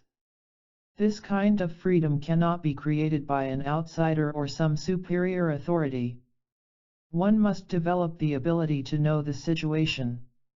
In other words, one has to develop a panoramic awareness, an all-pervading awareness, knowing the situation at that very moment. It is a question of knowing the situation and opening one's eyes to that very moment of nowness, and this is not particularly a mystical experience or anything mysterious at all, but just direct, open, and clear perception of what is now. And when a person is able to see what is now without being influenced by the past or any expectation of the future, but just seeing the very moment of now, then at that moment there is no barrier at all. For a barrier could only arise from association with the past or expectation of the future. So the present moment has no barriers at all. And then he finds there is a tremendous energy in him, a tremendous strength to practice patience. He becomes like a warrior. When a warrior goes to war, he does not think of the past or his previous experience of war, nor does he think of the consequences for the future, he just sails through it and fights, and that is the right way to be a warrior. Similarly, when there is a tremendous conflict going on, one has to develop this energy combined with patience. And this is what is known as right patience with the all-seeing eye, patience with clarity. Of course, one may find it possible to be open and mindful of the present moment when one is alone or when the right situation presents itself, say, on a sunny day or a pleasant evening, or in good company, or reading a suitable book or something of that nature, where the situation is right or closer to what one wants to do, then it is easier. But often it does not happen like that. Perhaps one is in the wrong company, or perhaps one is terribly depressed or very disturbed in some way, but one has to see the sameness of the two aspects. Of course, this is very easy to talk about and rather difficult to do. The thing is that even when the situation appears to be favorable, such as right here in the country where everything is quiet and there is no noise, still one is somehow never able to escape from emotional disturbances and depression and the great collection of things in one's mind. Partly these are interdependent with other people, and partly it is because one is not able to be open and develop enough strength of patience. Therefore the whole thing tends to split off as a separate entity rather than being a part of the whole pattern of a mandala. That is to say that one should always remain in the center and not react to the situation. If one thinks something is going wrong and one would like to see it done right, that may be a very charitable thought, nevertheless there is the element of I involved. I would like him to be happy, or if it makes him happy then I will be happy as well, so there is the idea of both enjoying this happiness. And either way this is a kind of indulging in happiness. So it often occurs that one is not being in the center of the potter's wheel, as it were, and if one accidentally throws clay on the edge of a potter's wheel, it flies off. There is nothing wrong with the clay and nothing wrong with the wheel, you simply threw the clay in the wrong spot. And if you throw the clay in the center, then it makes beautiful pots. So the whole point is that you have to be in the center all the time and not expect some external person or situation to act for you. In other words, he who develops highly skilled patience will never expect anything from anyone, not because he is distrustful, but because he knows how to be at the center and he is the center. So in order to achieve silence you would not chase the birds away because they make a noise. In order to be still you would not stop the movement of air or the rushing river, but accept them and you will yourself be aware of the silence. Just accept them as part of the establishment of silence. So the mental aspect of the noise of birds affects the psychological aspect in you. In other words, the noise that birds make is one factor, and one's psychological concept of noise is another. And when one can deal with that side, the noise of birds becomes merely audible silence. So the whole point is that one should not expect anything from outside, one should not try to change the other person or try to put across one's opinions. One should not try to convince a person at the wrong moment, when one knows he already has a very clear idea of his own, or it is simply not the right moment for your words to get through to him. There is an analogy of two people walking barefoot along a very rough road, and one thought it would be very good to cover the whole road with leather so it would be very soft, but the other one, who was wiser, said, "No, I think if we covered our feet with leather that would be the same." So that is patience, which is not being distrustful, but is a matter of not expecting anything and not trying to change the situation outside oneself. And that is the only way to create peace in the world. If you yourself are prepared to step into it and to accept, then somebody else makes the same contribution. So if 100 people did the same, the whole thing would become right. There is a Tibetan story that there were once 101 soldiers, and one of them, who was quite young, happened to be the son of the commander-in-chief. And his father said to him, "You seem to be late. All the others have saddled their horses, so how about you?" And he answered and said, "Well, if 100 people can saddle their 100 horses so quickly, then one person will not take very long." But of course they had all saddled their horses at the same time, so he was left behind. So if one expects the external situation to change, the whole thing becomes reversed and one finds that from all directions one is being pushed away and one is being defeated. It is like walking on ice. Sometimes, of course, one can change the situation with certain people, perhaps by going through a series of painful steps, like complaining to the person or going to great lengths to explain that so and so disturbs one, or such and such a thing is not acceptable. But by the time one has gone through this rather long process, the very aim one was trying to achieve, namely peace and quiet, has long ago disappeared, and one hasn't achieved anything. So the whole thing becomes a continual rat race. Therefore patience is the way to set the example of peace. If one would like to create a quiet atmosphere somewhere, then one has to develop patience, not just bearing pain, but seeing the amusing side of that situation where one finds oneself irritated.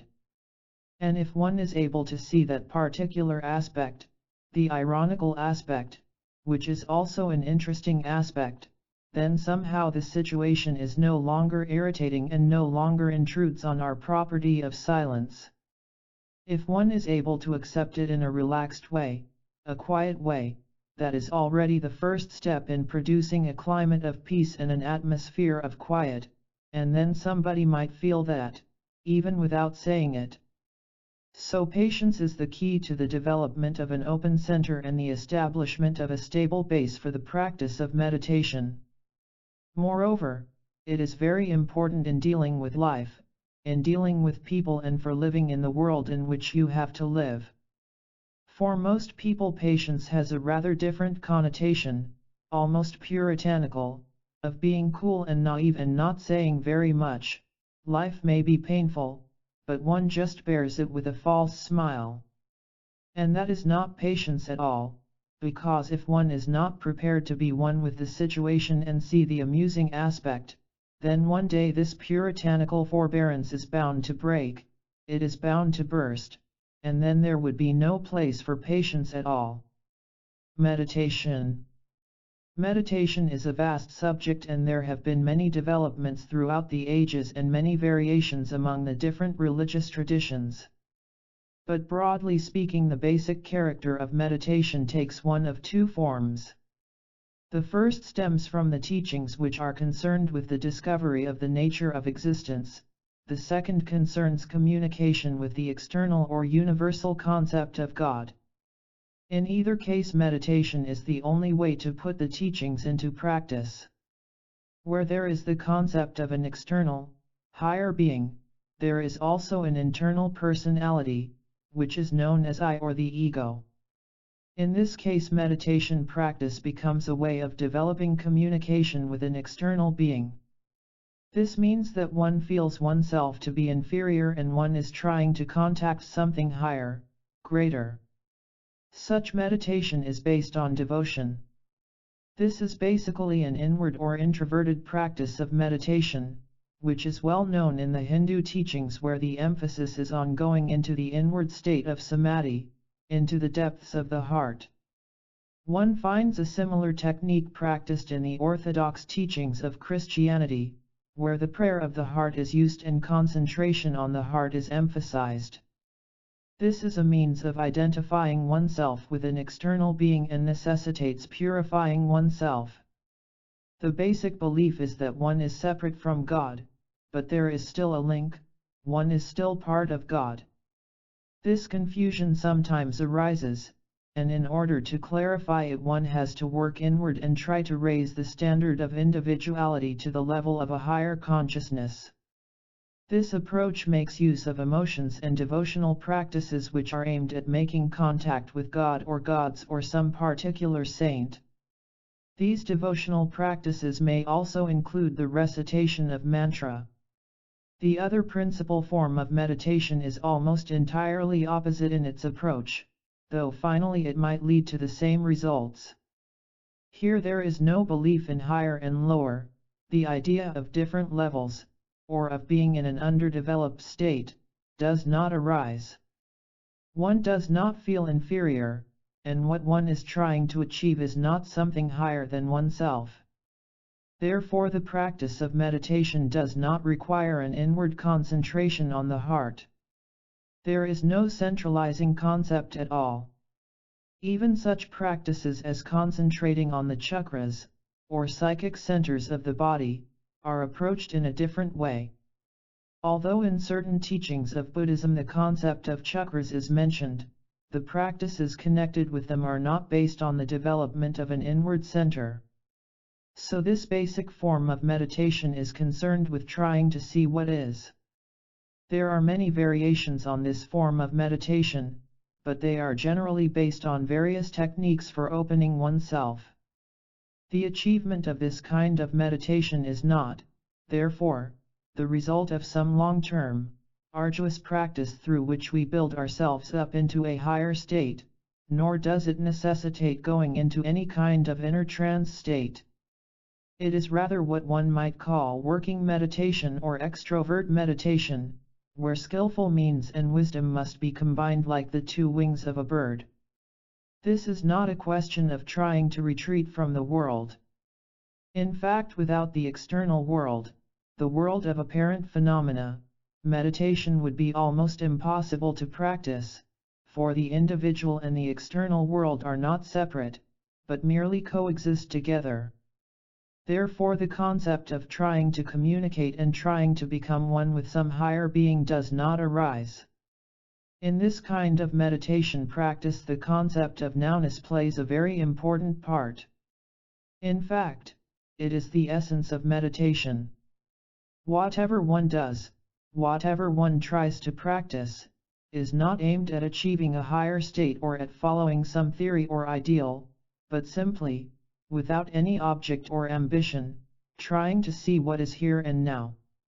One has to become aware of the present moment through such means as concentrating on the breathing, a practice which has been developed in the Buddhist tradition. This is based on developing the knowledge of nowness, for each respiration is unique, it is an expression of now. Each breath is separate from the next and is fully seen and fully felt, not in a visualized form, nor simply as an aid to concentration, but it should be fully and properly dealt with. Just as a very hungry man, when he is eating, is not even conscious that he is eating food. He is so engrossed in the food that he completely identifies himself with what he is doing and almost becomes one with the taste and enjoyment of it. Similarly with the breathing, the whole idea is to try and see through that very moment in time. So in this case the concept of trying to become something higher does not arise at all, and opinions do not have much importance. In a sense, opinions provide a way to escape, they create a kind of slothfulness and obscure one's clarity of vision. The clarity of our consciousness is veiled by prefabricated concepts, and whatever we see we try to fit into some pigeonhole or in some way make it fit in with our preconceived ideas. So concepts and theories, and, for that matter, theology, can become obstacles. One might ask, therefore, what is the point of studying Buddhist philosophy? Since there are scriptures and texts and there is surely some philosophy to believe in, wouldn't that also be a concept? Well, that depends on the individual, but basically it is not so. From the start one tries to transcend concepts, and one tries, perhaps in a very critical way, to find out what is. One has to develop a critical mind which will stimulate intelligence. This may at first cause one to reject what is said by teachers or what is written in books, but then gradually one begins to feel something and to find something for oneself. That is what is known as the meeting of imagination and reality, where the feeling of certain words and concepts meets with intuitive knowledge, perhaps in a rather vague and imprecise way. One may be uncertain whether what one is learning is right or not, but there is a general feeling that one is about to discover something. One cannot really start by being perfect, but one must start with something. And if one cultivates this intelligent, intuitive insight, then gradually, stage by stage, the real intuitive feeling develops and the imaginary or hallucinatory element is gradually clarified and eventually dies out. Finally that vague feeling of discovery becomes very clear, so that almost no doubt remains. Even at this stage it is possible that one may be unable to explain one's discovery verbally or write it down exactly on paper, and in fact if one tried to do so it would be limiting one's scope and would be rather dangerous. Nevertheless, as this feeling grows and develops one finally attains direct knowledge, rather than achieving something which is separate from oneself. As in the analogy of the hungry man, you become one with the subject. This can only be achieved through the practice of meditation. Therefore meditation is very much a matter of exercise, it is a working practice. It is not a question of going into some inward depth, but of widening and expanding outward. These are the basic differences between the two types of meditation practice. The first may be more suitable for some people and the second may be more suitable for others. It is not a question of one being superior or more accurate than the other.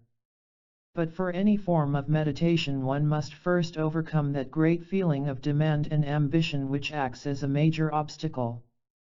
Making demands on a person, such as a guru, or having the ambition to achieve something out of what one is doing, arises out of a built-up desire or wantingness, and that wantingness is a centralized notion. This centralized notion is basically blind. It is like having only one eye, and that one eye being situated in the chest. When you try to walk, you cannot turn your head around and you can only see a limited area. Because you can see in only one direction, the intelligence of turning the head is lacking. Therefore there is a great danger of falling. This wantingness acts as a veil and becomes an obstacle to the discovery of the moment of nowness, because the wanting is based either on the future or on trying to continue something which existed in the past, so the nowness is completely forgotten. There may be a certain effort to focus on the nowness, but perhaps only 20% of the consciousness is based on the present and the rest is scattered into the past or the future. Therefore there is not enough force to see directly what is there. Here, too, the teaching of selflessness plays a very important part. This is not merely a question of denying the existence of ego, for ego is something relative. Where there is an external person, a higher being, or the concept of something which is separate from oneself, then we tend to think that because there is something outside there must be something here as well. The external phenomenon sometimes becomes such an overwhelming thing and seems to have all sorts of seductive or aggressive qualities, so we erect a kind of defense mechanism against it, failing to see that that is itself a continuity of the external thing. We try to segregate ourselves from the external, and this creates a kind of gigantic bubble in us which consists of nothing but air and water, or, in this case, fear and the reflection of the external thing. So this huge bubble prevents any fresh air from coming in, and that is I, the ego. So in that sense there is the existence of ego, but it is in fact illusory. Having established that, one generally wants to create some external idol or refuge. Subconsciously one knows that this I is only a bubble and it could burst at any moment, so one tries to protect it as much as one can, either consciously or subconsciously. In fact, we have achieved such skill at protecting this ego that we have managed to preserve it for hundreds of years. It is as though a person has a very precious pair of spectacles which he puts in a box or various containers in order to keep it safe, so that even if other things are broken this would be preserved. He may feel that other things could bear hardship, but he knows that this could not, so this would last longer. In the same way, ego lasts longer just because one feels it could burst at any time. There is fear of it being destroyed because that would be too much, one would feel too exposed. And there is such character, such a fascinating pattern established outside us, although it is in fact our own reflection. That is why the concept of egolessness is not really a question of whether there is a self or not, or, for that matter, whether there is the existence of God or not. It is rather the taking away of that concept of the bubble. Having done so, one doesn't have to deliberately destroy the ego or deliberately condemn God.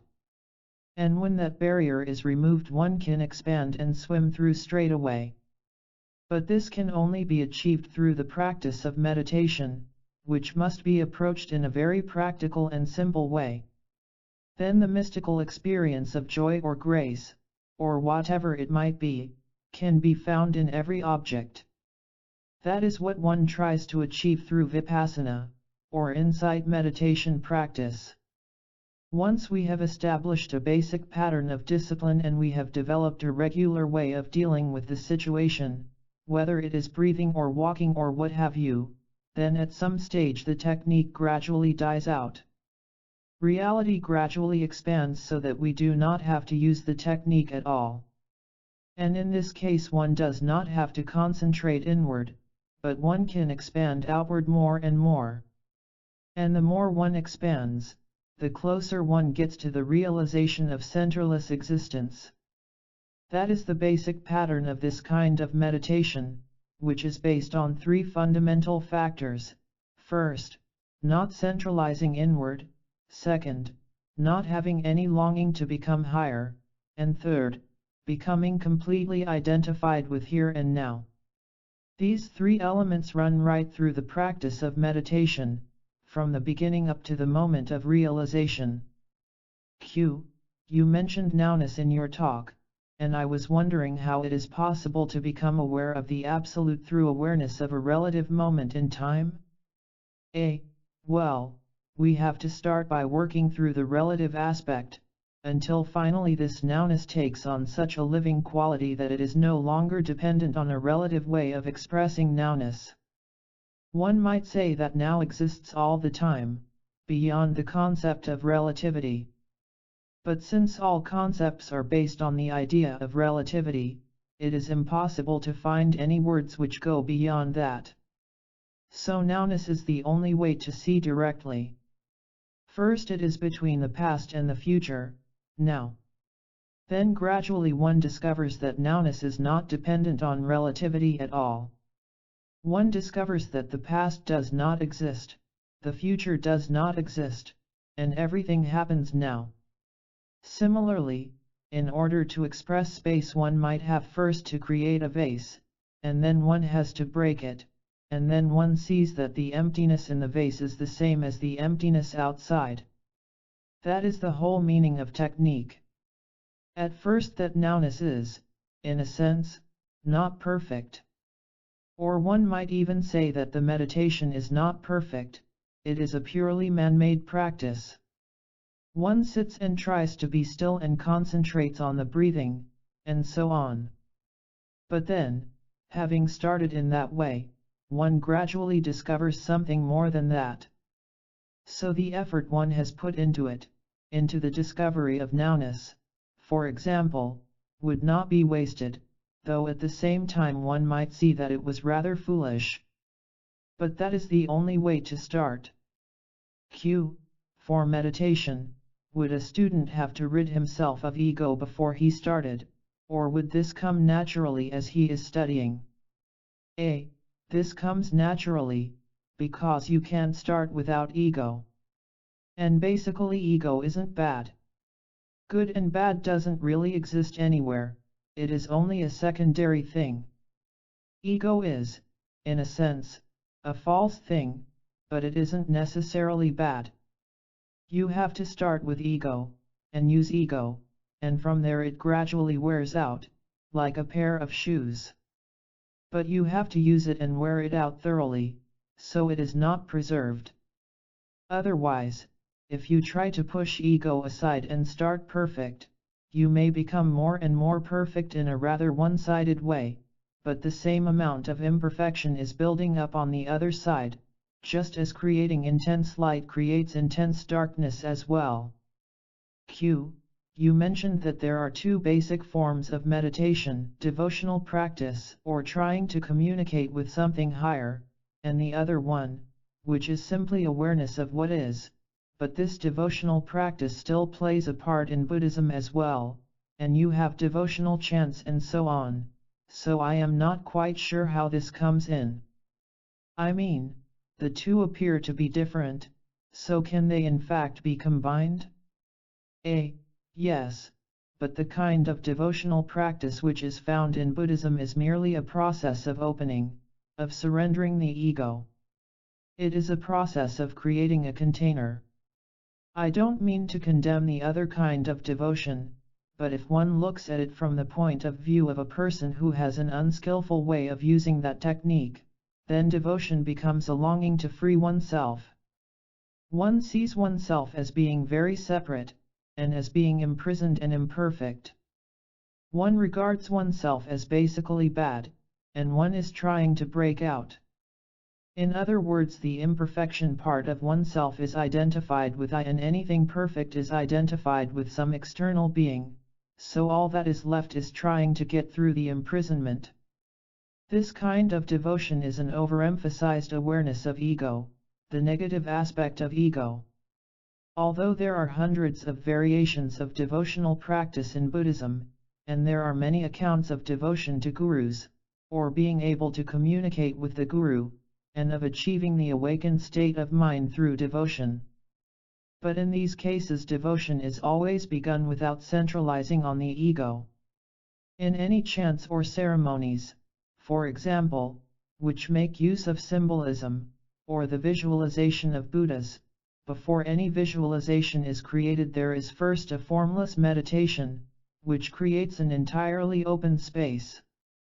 And at the end one always recites what is known as the threefold wheel: I do not exist, the external visualization does not exist, and the act of visualizing does not exist, the idea being that any feeling of achievement is thrown back to the openness, so one doesn't feel that one is collecting anything. I think that is the basic point. One may feel a great deal of devotion, but that devotion is a kind of abstract form of devotion, which does not centralize inwardly. One simply identifies with that feeling of devotion, and that's all. This is perhaps a different concept of devotion, where no center exists, but only devotion exists. Whereas, in the other case, devotion contains a demand. There is an expectation of getting something out of it in return. Is there not a great fear generated when we get to this point of opening up and surrendering? Fear is one of the weapons of ego. It protects the ego. If one reaches the stage where one begins to see the folly of ego, then there is fear of losing the ego, and fear is one of its last weapons. Beyond that point fear no longer exists, because the object of fear is to frighten somebody, and when that somebody is not there, then fear loses its function. You see, fear is continually given life by your response, and when there is no one to respond to the fear, which is ego loss, then fear ceases to exist. You are talking about the ego as an object? In what sense? In the sense that it is part of the external environment. Ego is, as I have already said, like a bubble. It is an object up to a point, because although it does not really exist, it is an impermanent thing. It in fact shows itself as an object more than actually being one. That is another way of protecting oneself, of trying to maintain ego. This is an aspect of the ego? Yes. Then you can't destroy the ego, or you would lose the power to recognize, the power to cognate. No, not necessarily. Because ego does not contain understanding, it does not contain any insight at all. Ego exists in a false way all the time and can only create confusion, whereas insight is something more than that. Would you say that ego is a secondary phenomenon rather than a primary phenomenon? Yes, very much so. In a sense ego is wisdom, but ego happens to be ignorant as well.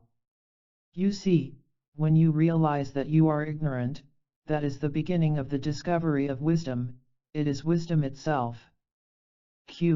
How does one decide in oneself whether ego is ignorance or wisdom? It is not really a question of deciding. It is simply that one sees in that way. You see, basically there is no solid substance, although we talk about ego existing as a solid thing having various aspects.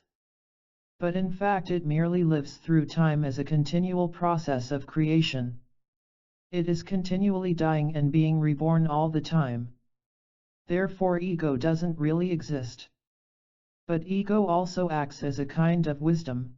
When ego dies, that is wisdom itself, and when ego is first formulated that is the beginning of ignorance itself. So wisdom and ego are not really separate at all.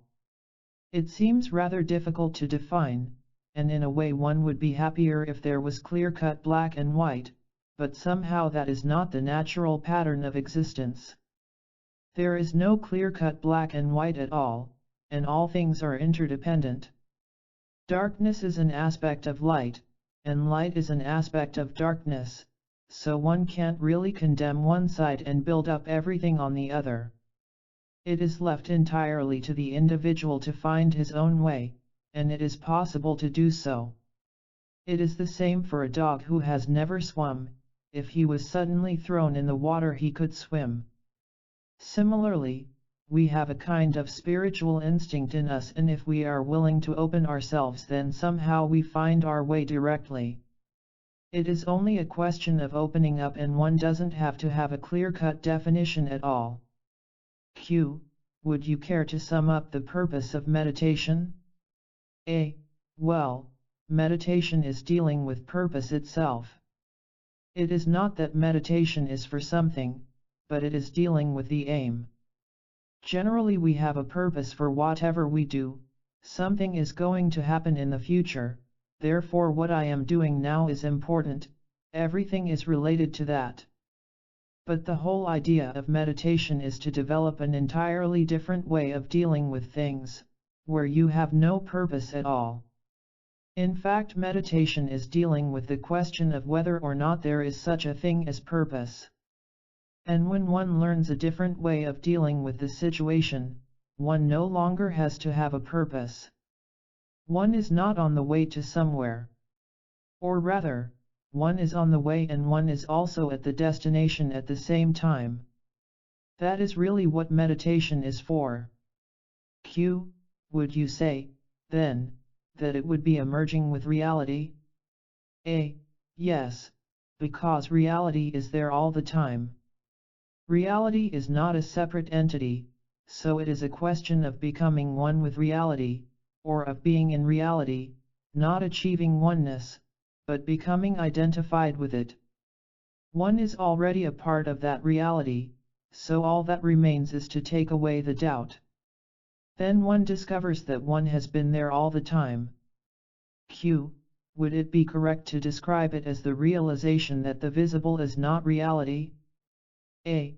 The visible? Can you define a bit more? Q. I am thinking of William Blake's theory of the merging of the observer with the observed, and the visible not being the reality at all. A. Visible things in this sense are reality. There is nothing beyond nowness, therefore what we see is reality. But because of our usual way of seeing things, we do not see them exactly as they are. Q. Would you say, then, that each person is an individual and must find an individual way towards that? A. Well, I think that brings us back to the question of ego, which we have been talking about. You see, there is such a thing as personality, in a way, but we are not really individuals as separate from the environment, or as separate from external phenomena. That is why a different approach is necessary. Whereas, if we were individuals and had no connection with the rest of things, then there would be no need for a different technique which would lead to oneness. The point is that there is appearance of individuality, but this individuality is based on relativity. If there is individuality, there must also be oneness as well. Q. Yes, but it is the individuality that makes for oneness. If we weren't individuals, we couldn't be one. Is that so? A. Well, the word individual is rather ambiguous. At the beginning, individuality may be overemphasized, because there are various individual aspects. Even when we reach the stage of realization, there is perhaps an element of compassion, an element of wisdom, an element of energy, and all sorts of different variations. But what we describe as an individual is something more than that. We tend to see it as one character with many things built onto it, which is a way of trying to find some sort of security. When there is wisdom, we try to load everything onto it, and it then becomes an entirely separate entity, a separate person, which is not so. But still there are individual aspects, there is individual character. So in Hinduism one finds different aspects of God, different deities, and different symbols. When one attains oneness with reality, that reality is not just one single thing, but one can see from a very wide angle. Q. If a student has a receptive mind and wishes to make himself at one with nature, can he be taught how to meditate, or does he have to develop his own form? A. Nature? How do you mean? Q. If he wishes to study, can he accept other people's teaching, or can he develop them himself? A. In fact, it is necessary to receive oral instruction, oral teaching. Though he must learn to give before he can accept anything, he must learn to surrender. Second, he finds that the whole idea of learning stimulates his understanding. Also, this avoids building up a great feeling of achievement, as though everything is my own work, the concept of the self-made man. Q. Surely that is not sufficient reason for going to receive instruction from a teacher, just to avoid the feeling that otherwise everything is self-made. I mean, in the case of someone like Ramana Maharshi, who attained realization without an external teacher, surely he shouldn't go and find a guru just in case he might become big-headed?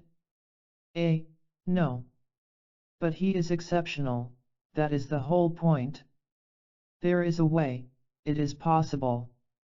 And basically no one can transmit or impart anything to anybody. One has to discover within oneself.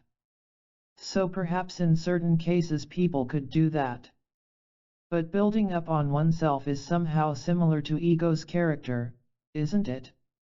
One is on rather dangerous ground.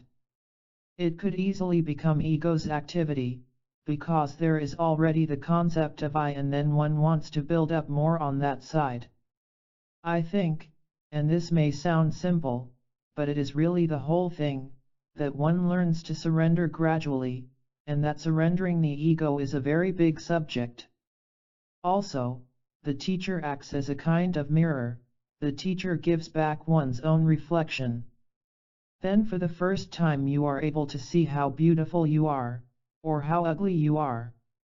Perhaps I should mention here one or two small points about meditation, although we have already discussed the general background of the subject. Generally, meditation instruction cannot be given in a class. There has to be a personal relationship between teacher and pupil. Also, there are certain variations within each basic technique, such as awareness of breathing. But perhaps I should briefly mention the basic way of meditating, and then, if you want to go further, I am sure you could do so and receive further instruction from a meditation teacher. As we have mentioned already, this meditation is not concerned with trying to develop concentration. Although many books on Buddhism speak of such practices as shamatha as being the development of concentration, I think this term is misleading in a way. One might get the idea that the practice of meditation could be put to commercial use, and that one would be able to concentrate on counting money or something like that. But meditation is not just for commercial uses, it is a different concept of concentration. You see, generally one cannot really concentrate. If one tries very hard to concentrate, then one needs the thought that is concentrating on the subject and also something which makes that accelerate further. Thus there are two processes involved, and the second process is a kind of watchman, which makes sure that you are doing it properly. That part of it must be taken away, otherwise one ends up being more self-conscious and merely aware that one is concentrating, rather than actually being in a state of concentration. This becomes a vicious circle. Therefore one cannot develop concentration alone, without taking away the centralized watchfulness, the trying to be careful, which is ego. So the shamatha practice, the awareness of breathing, is not concerned with concentrating on the breathing. The cross-legged posture is the one generally adopted in the East, and if one can sit in that position, it is preferable to do so. Then one can train oneself to sit down and meditate anywhere, even in the middle of a field, and one need not feel conscious of having a seat or of trying to find something to sit on. Also, the physical posture does have a certain importance. For instance, if one lies down, this might inspire one to sleep; if one stands, one might be inclined to walk. But for those who find it difficult to sit cross-legged, sitting on a chair is quite good, and, in fact, in Buddhist iconography the posture of sitting on a chair is known as the Maitreya asana, so it is quite acceptable. The important thing is to keep the back straight so that there is no strain on the breathing. And for the breathing itself it is not a matter of concentrating, as we have already said, but of trying to become one with the feeling of breath. At the beginning some effort is needed, but after practicing for a while the awareness is simply kept on the verge of the movement of breath, it just follows it quite naturally and one is not trying particularly to bind the mind to breathing. One tries to feel the breath, out breathing, in breathing, out breathing, in breathing, and it usually happens that the out breathing is longer than the in breathing, which helps one to become aware of space and the expansion of breathing outward. It is also very important to avoid becoming solemn and to avoid the feeling that one is taking part in some special ritual. One should feel quite natural and spontaneous, and simply try to identify oneself with the breath. That is all there is to it, and there are no ideas or analyzing involved. Whenever thoughts arise, just observe them as thoughts, rather than as being a subject. What usually happens when we have thoughts is that we are not aware that they are thoughts at all. Supposing one is planning one's next holiday trip, one is so engrossed in the thoughts that it is almost as though one were already on the trip and one is not even aware that these are thoughts.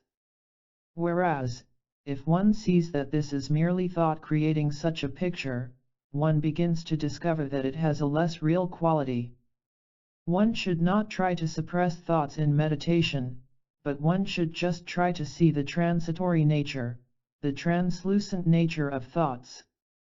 One should not become involved in them, nor reject them, but simply observe them and then come back to the awareness of breathing. The whole point is to cultivate the acceptance of everything, so one should not discriminate or become involved in any kind of struggle. That is the basic meditation technique, and it is quite simple and direct. There should be no deliberate effort, no attempt to control and no attempt to be peaceful. This is why breathing is used. It is easy to feel the breathing, and one has no need to be self-conscious or to try and do anything. The breathing is simply available and one should just feel that. That is the reason why technique is important to start with. This is the primary way of starting, but it generally continues and develops in its own way. One sometimes finds oneself doing it slightly differently from when one first started, quite spontaneously. This is not classified as an advanced technique or a beginner's technique. It simply grows and develops gradually. Wisdom. Prajna. Wisdom. Perhaps the English word has a slightly different sense. But the word used in Tibetan, sherab, has a precise meaning. She means knowledge, knowing, and rab means ultimate, so primary or first knowledge, the higher knowledge. So sherab is not specific knowledge in any technical or educational sense of knowing the theology of Buddhism, or knowing how to do certain things, or knowing the metaphysical aspect of the teaching. Here knowledge means knowing the situation, knowingness rather than actual knowledge.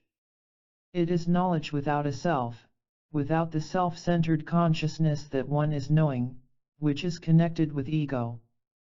So this knowledge, prajna or sherab, is broad and far-seeing, though at the same time it is tremendously penetrating and exact, and it comes into every aspect of our life.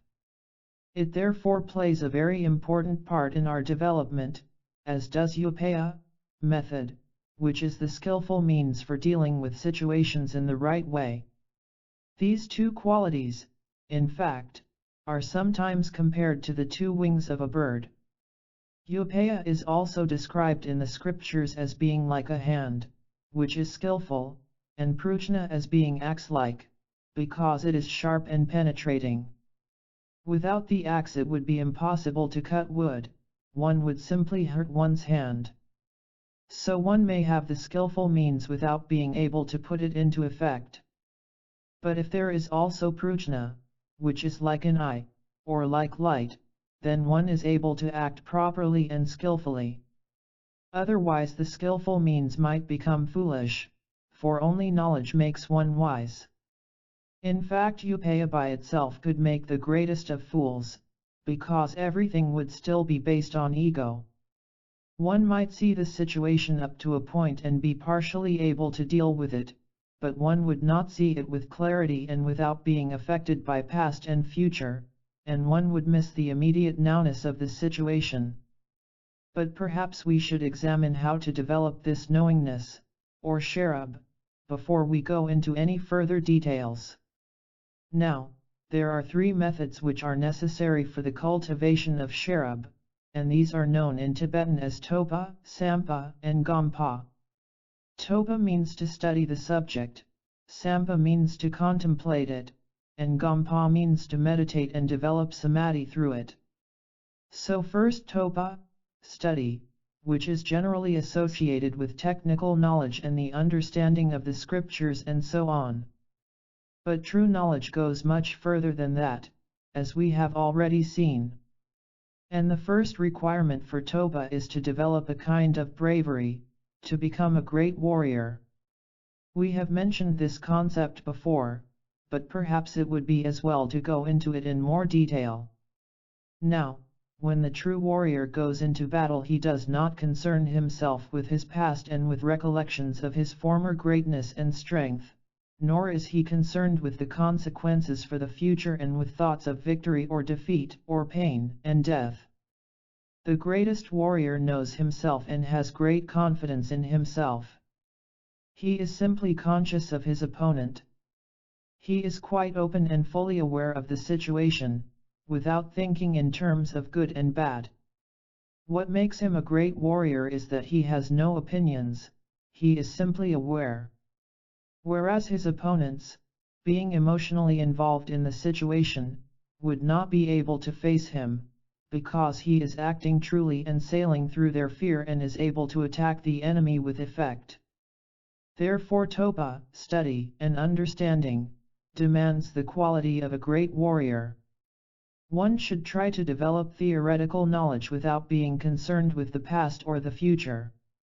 At first one's theories may be inspired by reading books, so we do not altogether dismiss learning and studying, which are very important and can provide a source of inspiration. But books can also become merely a means to escape from reality, they can provide an excuse for not really making an effort to examine things in detail for oneself. Reading can be rather like eating food.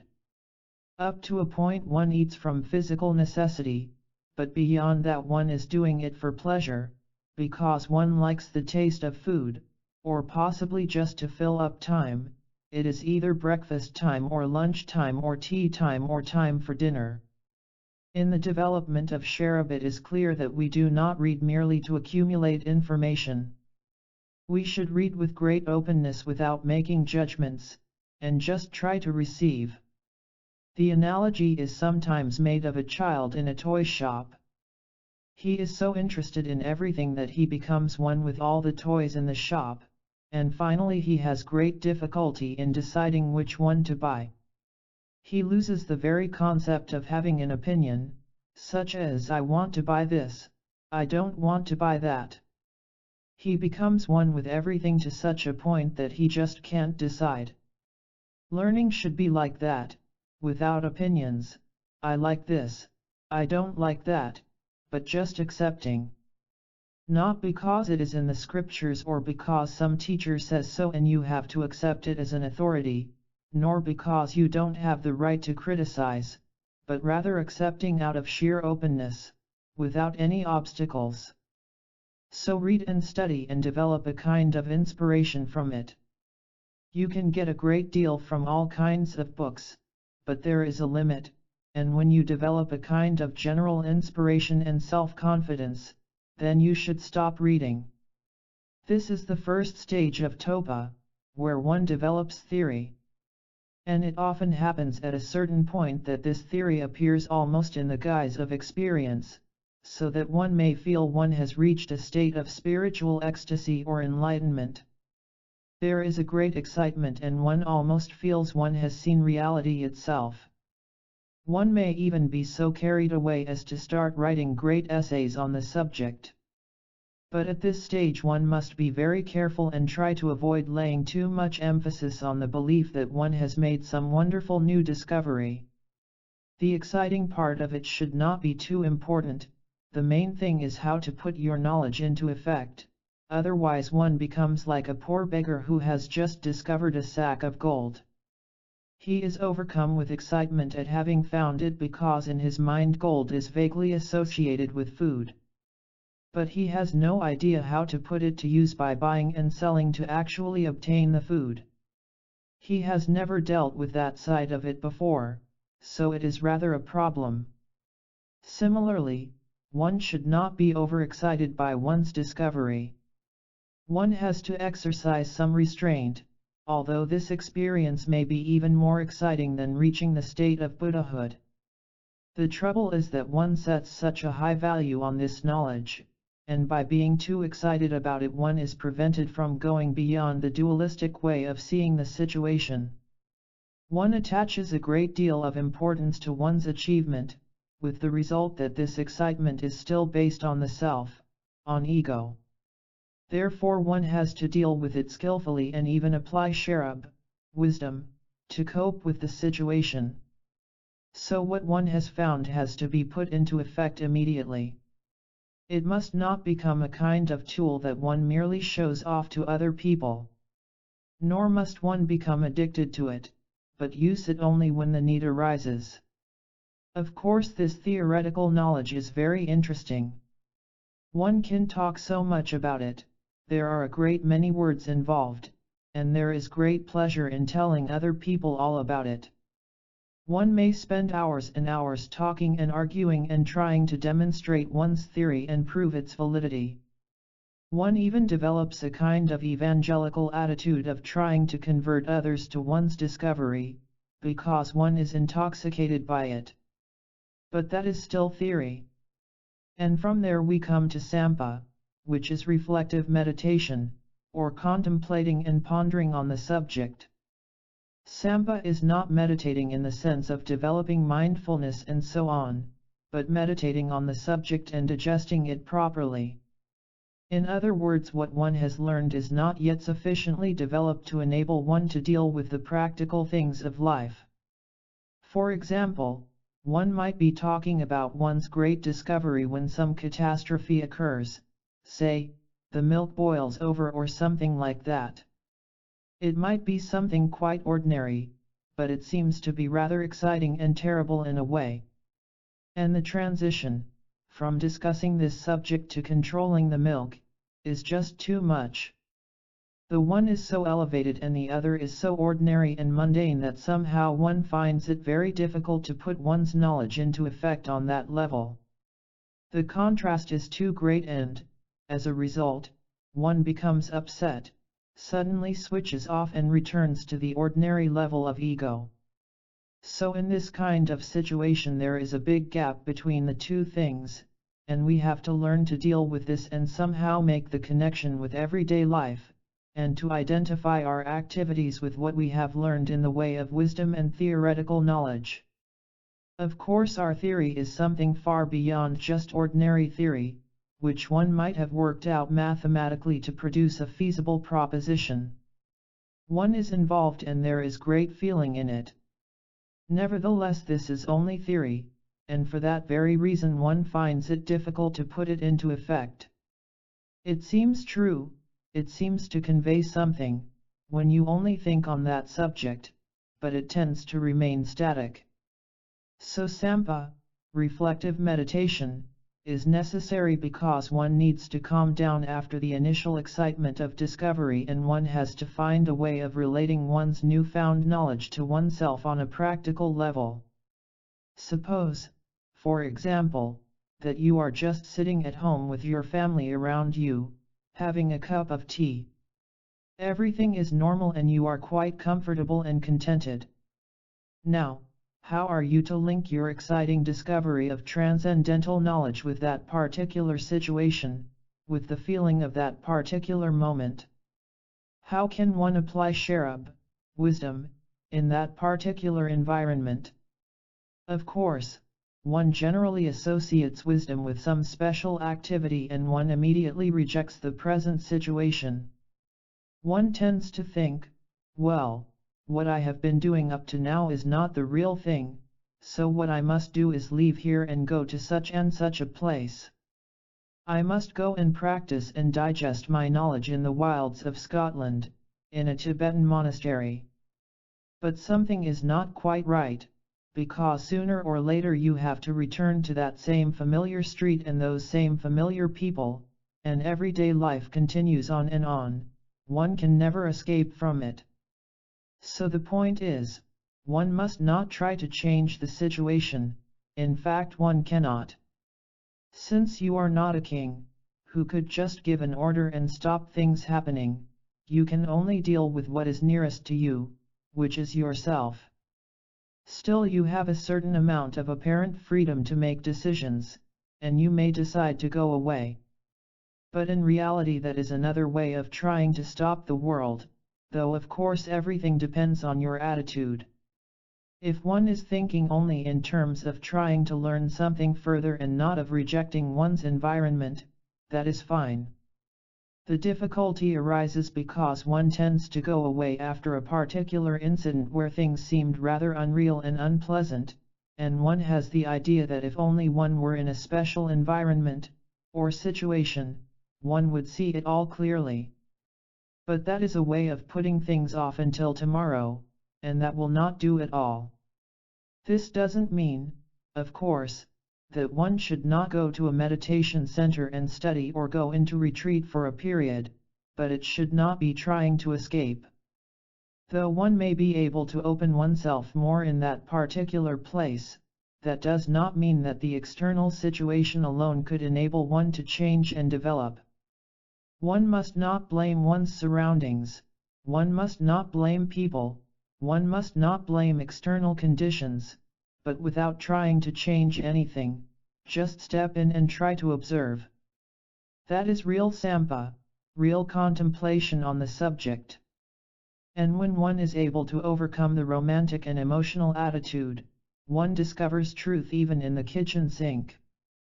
So the whole point is not to reject, but to make use of that very moment, whatever the situation may be, and accept it, and respect it. If you can be as open as that, then you will learn something without fail. This can be guaranteed, not because I am such an authority to say so, but because it is a fact. This has been tested over thousands of years, it has been proved and practiced by all the great adepts of the past. It is not something which has been achieved only by Buddha himself, but there is a long tradition of examining, studying, and testing by many great teachers, like the long process of purifying gold by beating and hammering and melting it down. Still, it is not enough to accept this on anyone's authority. One must go into it and see it for oneself. So the only thing to do is to put it into effect and start meditating on the subject of prajna, which is very important here, for prajna alone can deliver us from self-centeredness, from ego. Teachings without prajna would still bind us, as they would merely add to the world of samsara, the world of confusion. One may even practice meditation or read scriptures or attend ceremonies, but without prajna there would be no liberation. Without prajna one would be unable to see the situation clearly. That is to say that without prajna one would start from the wrong point, one would start by thinking, I would like to achieve such and such, and once I have learned, how happy I will be. At this stage prajna is critical insight, which is the opposite of ignorance, of ignoring one's true nature. Ignorance is often represented symbolically as a pig, because the pig never turns his head but just snuffles on and eats whatever comes in front of him.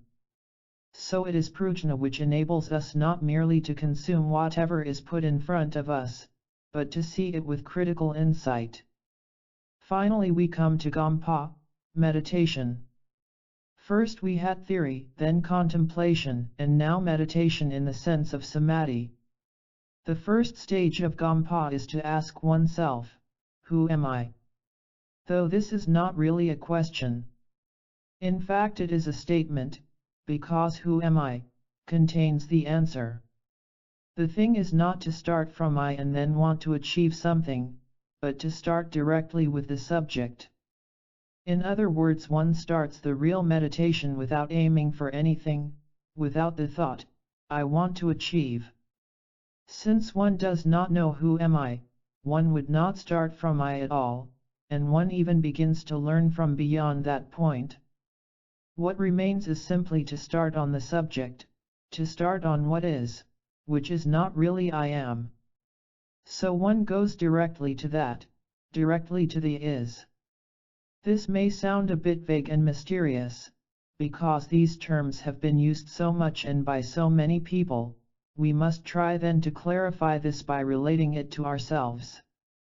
The first point is not to think in terms of I want to achieve. Since there is no one to do the achieving, and we haven't even grasped that yet, we should not try to prepare anything at all for the future. There is a story in Tibet about a thief who was a great fool. He stole a large sack of barley one day and was very pleased with himself. He hung it up over his bed, suspended from the ceiling, because he thought it would be safest there from the rats and other animals. But one rat was very cunning and found a way to get to it. Meanwhile the thief was thinking, now, I'll sell this barley to somebody, perhaps my next door neighbor, and get some silver coins for it. Then I could buy something else and then sell that at a profit.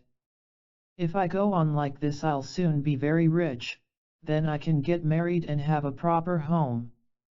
After that I could have a son. Yes, I shall have a son. Now what name shall I give him? At that moment the moon had just risen and he saw the moonlight shining in through the window onto his bed. So he thought, I shall call him Dawa, which is the Tibetan word for moon. And at that very moment the rat had finished eating right through the rope from which the bag was hanging, and the bag dropped on the thief and killed him. Similarly, since we haven't got a son and we don't even know who am I, we should not explore the details of such fantasies. We should not start off by expecting any kind of reward. There should be no striving and no trying to achieve anything. One might then feel, since there is no fixed purpose and there is nothing to attain, wouldn't it be rather boring? Isn't it rather like just being nowhere? Well, that is the whole point. Generally we do things because we want to achieve something, we never do anything without first thinking, because I'm going for a holiday because I want to relax, I want to rest. I am going to do such and such because I think it would be interesting. So every action, every step we take, is conditioned by ego. It is conditioned by the illusory concept of I, which has not even been questioned. Everything is built around that and everything begins with because. So that is the whole point. Meditating without any purpose may sound boring, but the fact is we haven't sufficient courage to go into it and just give it a try. Somehow we have to be courageous. Since one is interested and one wants to go further, the best thing would be to do it perfectly and not start with too many subjects, but start with one subject and really go into it thoroughly. It may not sound interesting, it may not be exciting all the time, but excitement is not the only thing to be gained, and one must also develop patience. One must be willing to take a chance and in that sense make use of willpower.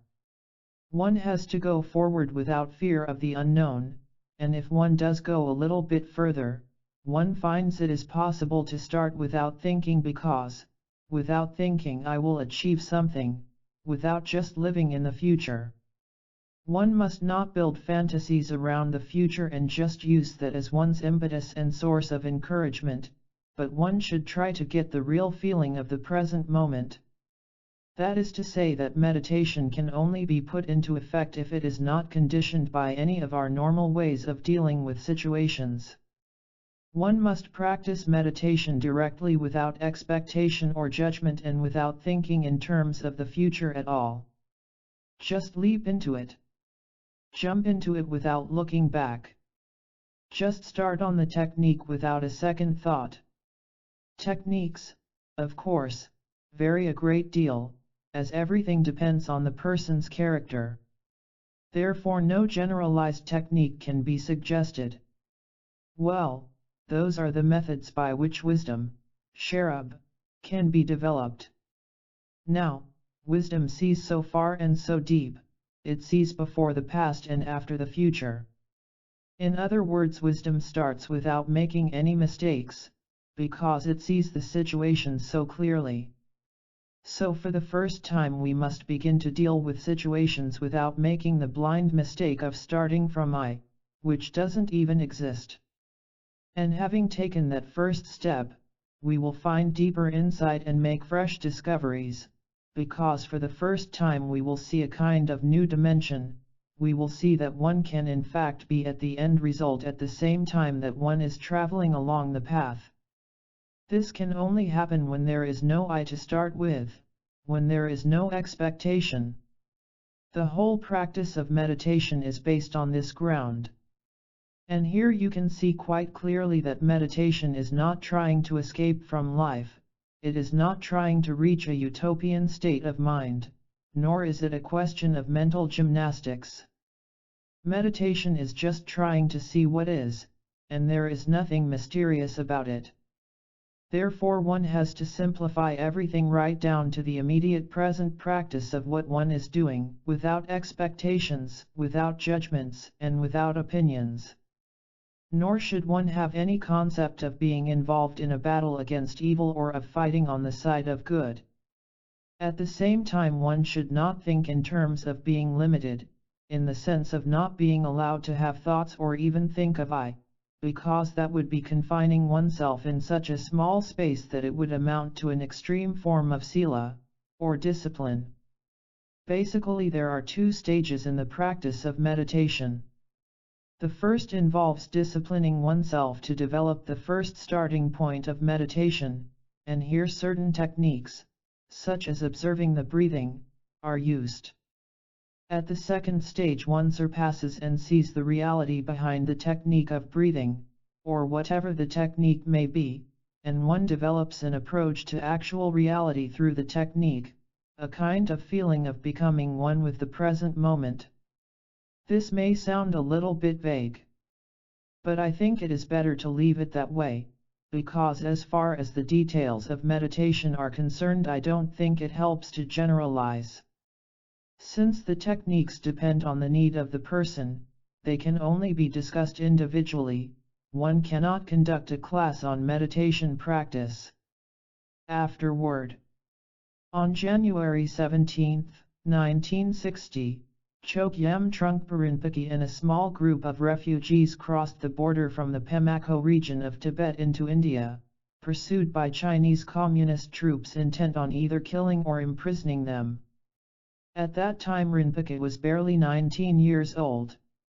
The details of the long and arduous journey of escape are chronicled in the author's autobiography, Born in Tibet, which he wrote with Esme Kramer Roberts in 1965.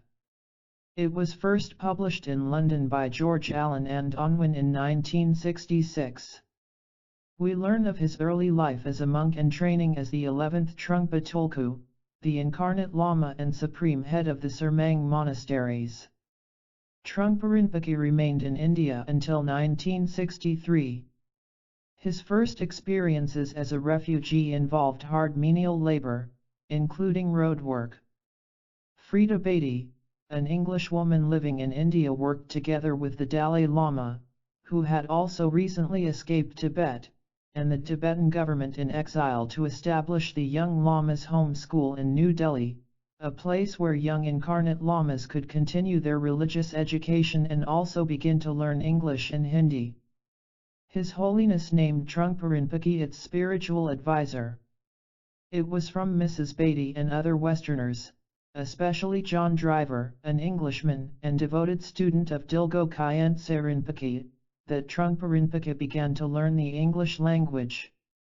Mrs. Beatty and Mr. Driver, along with the Tibet Society of the UK, arranged for Trungpa Rinpoche to receive a Spalding sponsorship to Oxford University. In England, Trungpa Rinpoche's improved English made it possible for him to become familiar with Western philosophy, psychology, and religion, as well as the arts. In Oxford he made many friends, an open-ended social immersion that gave him an understanding of the Western mind, insights which later made it possible for him to teach Buddhism in English. Soon he started to give talks in English, gathering a core of interested students, including some Americans. In 1967 John Stonehouse Contemplative Community, a Theravadan Buddhist centre in Dumfriesshire, Scotland, was turned over to Trungpa Rinpoche and his associate Akong Rinpoche, and it was renamed Samai Ling Meditation Center. At Samai Ling, Trungpa Rinpoche began to teach freely, empowering many students to commit to long meditation retreats. Samai Ling began sending out newsletters about talks and courses that Trungpa Rinpoche was giving. The usual attendance was about 20 people. Richard Arthur, who acted as Trungpa Rinpoche's private secretary and driver, collected some of the talks with the idea of making them into a book, which might generate income for the center. The talks were recorded on reel-to-reel tape. Richard transcribed the talks, edited them, and helped to put the ideas into clear and lucid English. According to Richard, about the time that I had finished putting the typescript together, the American poet Robert Bly was visiting and I showed it to him. He made some suggestions for changes, particularly in the matter of punctuation, as I recall. For instance, he objected to the notion of beginning a sentence with the words "and so." There was some discussion about whether the title should be Meditation and Action or Meditation in Action. The manuscript was presented to a London publisher, Vincent Stewart of Stewart and Watkins, through a mutual friend who was involved in the Gurdjieff work. By auspicious coincidence I was in London looking for books and manuscripts to publish. After Mr. Stewart handed me the manuscript, I read it enthusiastically, the words popping off of the page as if they were speaking directly to me. I knew immediately this was an important text, and that it would have revolutionary meaning to a new generation of Westerners that had heard about Buddhism but did not have direct access to its practice. Arrangements were made for the book to be printed with the Shambhala imprint as the first book in its publishing program. The book was typeset in lead type and printed in letterpress in Scotland, in an edition of 1,000 copies under the Stewart and Watkins imprint and 1,000 under the Shambhala imprint. It was priced at $1.75. The shipment of 1,000 books arrived at the port of Oakland, California, in early September 1969, and I remember going to pick them up and bringing them to Shambhala booksellers in Berkeley. Through the enthusiasm of the staff of 4 at the bookstore, the book sold briskly, first to the Berkeley community and then by word of mouth to a wider constituency in the San Francisco Bay Area. A few hundred copies were distributed through other bookstores in America through Book People, a Berkeley distributor of books.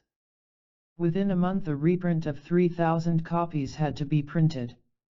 In the 40 years since the book's original publication, it has been continuously in print and has also been translated and published in numerous European and Asian languages. Early readers were moved enough to study meditation in action assiduously and tell their friends about it. It struck a note with spiritual seekers of the counterculture era, both young and old. The power of its message and language became a clarion call proclaiming that Buddhism was something that could be practiced not just in Asia but also in the Western world. There had been a few books that had been published in English that hinted at this possibility, but this little book with such a big message was arguably the first that communicated so directly the message of Buddhism and especially the view of the Mahayana. Its readers understood that meditation and the development of the transcendent qualities of the bodhisattvas was not a myth, but something that could be practiced in the here and now. In the next year another book was published, Zen Mind, Beginner's Mind, by the Zen master Shunryu Suzuki Roshi of San Francisco. From the Zen perspective, it also helped to inspire people to actually enter into Buddhist practice. In the early years of their publication, these books were often read in tandem. The years of 1969 and 1970 were important years for Chogyam Trungpa Rinpoche, and also for those who would come to benefit from his wisdom and compassion. During that time he became the first Tibetan British subject. He was very pleased about this and from that time on always had a portrait of Queen Elizabeth in his residences. He also was involved in an auto accident that left him partially paralyzed. After that accident he made the decision to take off his monastic robes and to relinquish his monastic vows. He has described this in his writings as an unmasking that allowed him to work with students more directly and not to appear as just some exotic Eastern guru. He joked that he didn't want to be anybody's pet llama. He also married a young British woman, Diana Judith Pibus. These controversial changes in Trungpa Rinpoche's life made it difficult for him to continue living and teaching in the United Kingdom. Some of his American students encouraged him and his new bride to immigrate to North America in early 1970, where they established a center in Barnet, Vermont. It was first named Tail of the Tiger, and subsequently renamed Karm Choling Buddhist Meditation Center. From his arrival in 1970 until his passing in 1987, Trungpa Rinpoche gave hundreds, perhaps thousands, of talks on various aspects of the Buddhist teachings to tens of thousands of listeners. He presented the basic teachings of Buddhism, including giving meditation instruction to those interested in pursuing the actual practice. He gave extensive training in the Mahayana practices of benefiting all sentient beings, as well as detailed instructions on the practice of Lojong, or mind training. He also gave extensive talks on the Vajrayana Buddhism of the Indo-Tibetan tradition, and to those who became his close students he gave initiation into the profound practices of Mahamudra and Dzogchen. Those 17 golden years of teaching were an incredible display of wisdom and enlightened activity, analogous to the bringing of the Buddhist teachings to Tibet from the Adhyayana area of Greater India by the great 8th century Saint Padma Sambhava. Trungpa Rinpoche presented the Buddhist teachings in the language and speech of those whom he met. He used the English language in a way that made the teachings of Buddhism understandable and accessible to English speakers in a way that had never been done before. He pioneered the creation of what could be called a Buddhist hybrid English that communicates directly and accurately. Whether they realize it or not, those who have been teaching Buddhism in the West have been able to do so effectively because of his groundbreaking work. In addition, he taught the Buddhist teachings so that they could be practiced without having to become little Tibetans or little Japanese, or whatever. Though it has been 22 years since his passing, one may still meet his mind through his profound speech that exists in the form of his books, poetry, recordings, and videos. One may also meet his mind through his artwork and the numerous institutions that he created with his students. One can even become his student by connecting with him through his teachings. I pray that the Buddhist teachings be established in all the directions of the world to benefit all sentient beings. With deep appreciation I prostrate to Chogyam Trungpa Rinpoche, the great Buddhist saint of the 20th century who illuminated the Western world through his tireless wisdom and compassion. Samuel Burkhalls. April 4, 2010. About the author. The Venerable Chogyam Trungpa Rinpoche was born in the province of Kham in eastern Tibet in 1940. When he was just 13 months old, Chogyam Trungpa was recognized as a major tulku, or incarnate teacher. According to Tibetan tradition, an enlightened teacher is capable, based on his or her vow of compassion, of reincarnating in human form over a succession of generations. Before dying, such a teacher may leave a letter or other clues to the whereabouts of the next incarnation. Later, students and other realized teachers look through these clues and, based on those, plus a careful examination of dreams and visions, conduct searches to discover and recognize the successor. Thus, particular lines of teaching are formed, in some cases extending over many centuries. Chogyam Trungpa was the 11th in the teaching lineage known as the Trungpa Tulkus. Once young tulkus are recognized, they enter a period of intensive training in the theory and practice of the Buddhist teachings. Trungpa Rinpoche, after being enthroned as Supreme Abbot of Sermang Dutsi Tel Monastery and Governor of Sermang District, began a period of training that would last 18 years, until his departure from Tibet in 1959. As a Kagyu Tulku, his training was based on the systematic practice of meditation and on refined theoretical understanding of Buddhist philosophy. One of the four great lineages of Tibet, the Kagyu, is known as the practicing, or practice, lineage. At the age of 8, Trungpa Rinpoche received ordination as a novice monk. Following this, he engaged in intensive study and practice of the traditional monastic disciplines, including traditional Tibetan poetry and monastic dance. His primary teachers were Jamgon Kongtrul of Sichin and Khenpo Gangshar, leading teachers in the Nyingma and Kagyu lineages. In 1958, at the age of 18, Trungpa Rinpoche completed his studies, receiving the degrees of Kyurpan, Doctor of Divinity, and Khenpo, Master of Studies. He also received full monastic ordination. The late 50s was a time of great upheaval in Tibet. As it became clear that the Chinese communists intended to take over the country by force, many people, both monastic and lay, fled the country. Trungpa Rinpoche spent many harrowing months trekking over the Himalayas, described later in his book Born in Tibet. After narrowly escaping capture by the Chinese, he at last reached India in 1960. While in India, Trungpa Rinpoche was appointed to serve as spiritual advisor to the young Lamas home school in Delhi, India. He served in this capacity from 1959 to 1963. Trungpa Rinpoche's opportunity to emigrate to the West came when he received a Spalding sponsorship to attend Oxford University. At Oxford he studied comparative religion, philosophy, history, and fine arts. He also studied Japanese flower arranging, receiving a degree from the Sogitsu school. While in England, Trungpa Rinpoche began to instruct Western students in the Dharma, and in 1967 he founded the Samye Ling Meditation Centre in Dumfriesshire, Scotland.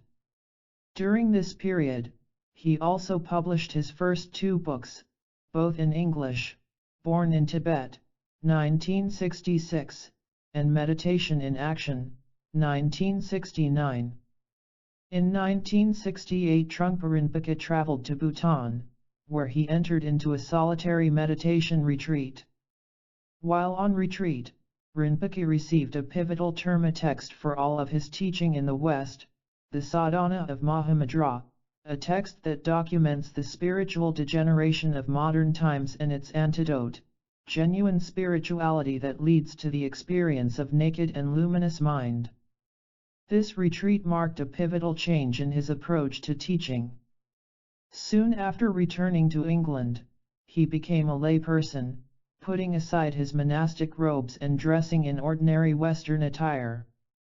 In 1970 he married a young English woman, Diana Pibus, and together they left Scotland and moved to North America. Many of his early students and his Tibetan colleagues found these changes shocking and upsetting. However, he expressed a conviction that in order for the Dharma to take root in the West, it needed to be taught free from cultural trappings and religious fascination. During the 70s, America was in a period of political and cultural ferment. It was a time of fascination with the East. Nevertheless, almost from the moment he arrived in America, Trungpa Rinpoche drew many students to him who were seriously interested in the Buddhist teachings and the practice of meditation. However, he severely criticized the materialistic approach to spirituality that was also quite prevalent, describing it as a spiritual supermarket. In his lectures, and in his books Cutting Through Spiritual Materialism, 1973, and The Myth of Freedom, 1976, he pointed to the simplicity and directness of the practice of sitting meditation as the way to cut through such distortions of the spiritual journey. During his 17 years of teaching in North America, Trungpa Rinpoche developed a reputation as a dynamic and controversial teacher. He was a pioneer, one of the first Tibetan Buddhist teachers in North America, preceding by some years and indeed facilitating the later visits by His Holiness the Karmapa, His Holiness Khyentse Rinpoche, His Holiness the Dalai Lama, and many others. In the United States, he found a spiritual kinship with many Zen masters, who were already presenting Buddhist meditation. In the very early days, he particularly connected with Suzuki Roshi, the founder of Zen Center in San Francisco.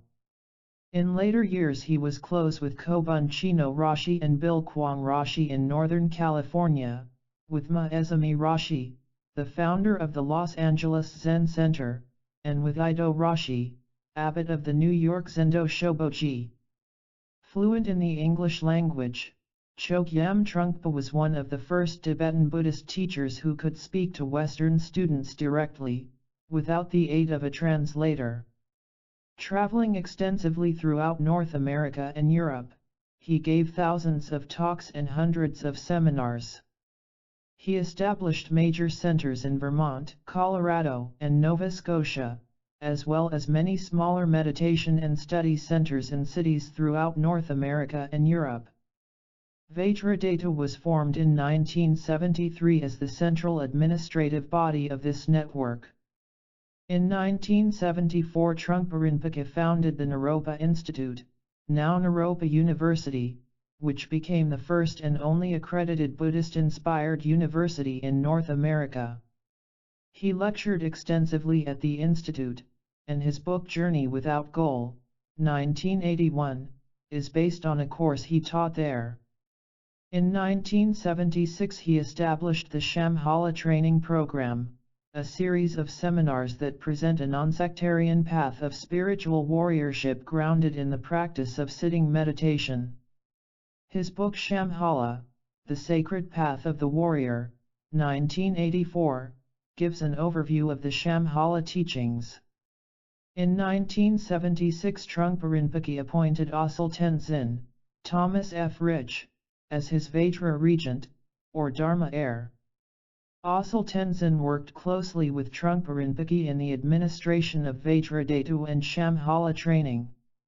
He taught extensively from 1976 until his death in 1990 and is the author of Buddha in the Palm of Your Hand.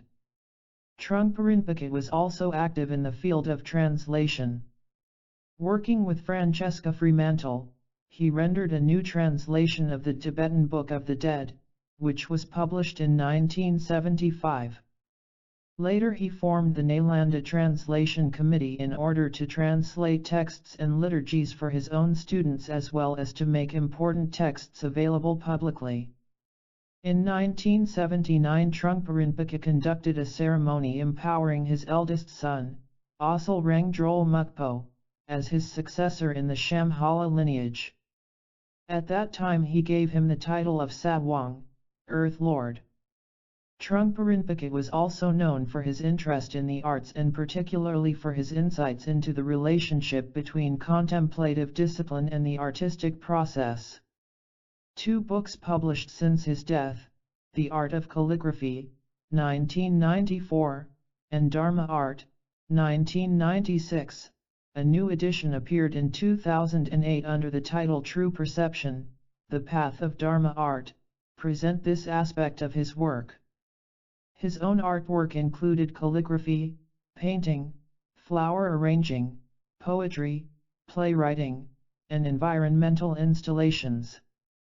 In addition, at the Naropa Institute he created an educational atmosphere that attracted many leading artists and poets.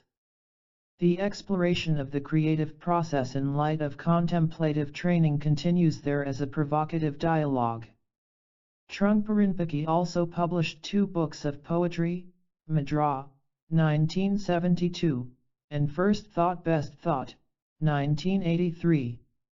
In 1998 a retrospective compilation of his poetry, Timely Rain, was published. Shortly before his death, in a meeting with Samuel Burkhalls, the publisher of Shambhala Publications, Chogyam Trungpa expressed his interest in publishing 108 volumes of his teachings, to be called the Dharma Ocean series. Dharma Ocean is the translation of Chogyam Trungpa's Tibetan teaching name, Chokai Gyatso. The Dharma Ocean series was to consist primarily of material edited to allow readers to encounter this rich array of teachings simply and directly rather than in an overly systematized or condensed form.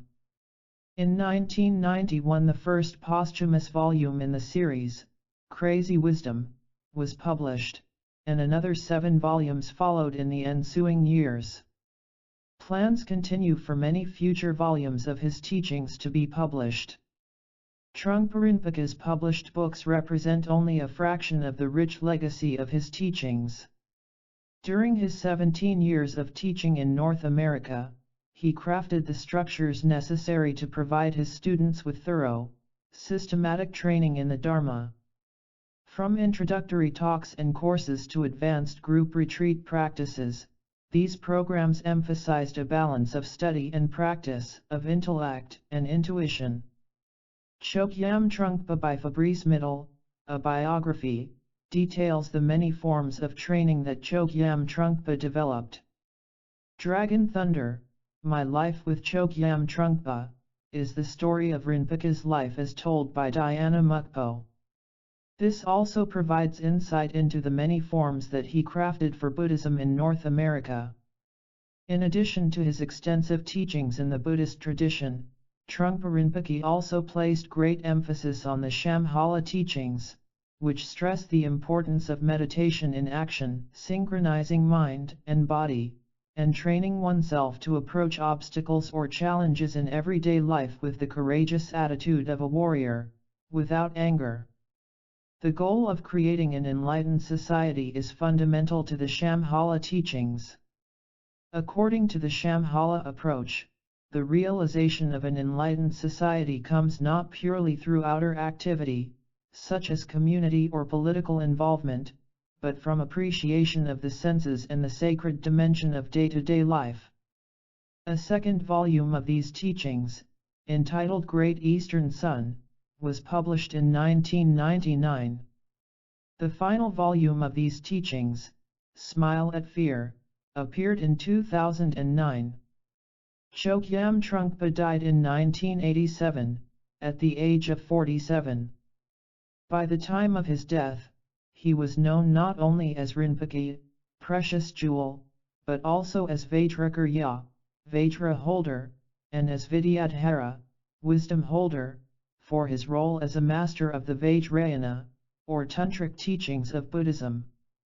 As a holder of the Shambhala teachings, he had also received the titles of Dorhidra Dul, Indestructible Warrior, and Sakyong, Earth Protector.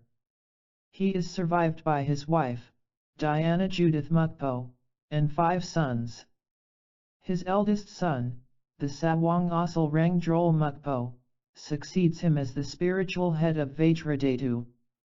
Acknowledging the importance of the Shambhala teachings to his father's work, the Sawang changed the name of the umbrella organization to Shambhala, with Vajradhatu remaining one of its major divisions. In 1995 the Sawang received the Shambhala title of Sakyong like his father before him and was also confirmed as an incarnation of the great ecumenical teacher Mipham Rinpoche. Trungpa Rinpoche is widely acknowledged as a pivotal figure in introducing the Buddha Dharma to the Western world. He joined his great appreciation for Western culture with his deep understanding of his own tradition. This led to a revolutionary approach to teaching the Dharma, in which the most ancient and profound teachings were presented in a thoroughly contemporary way.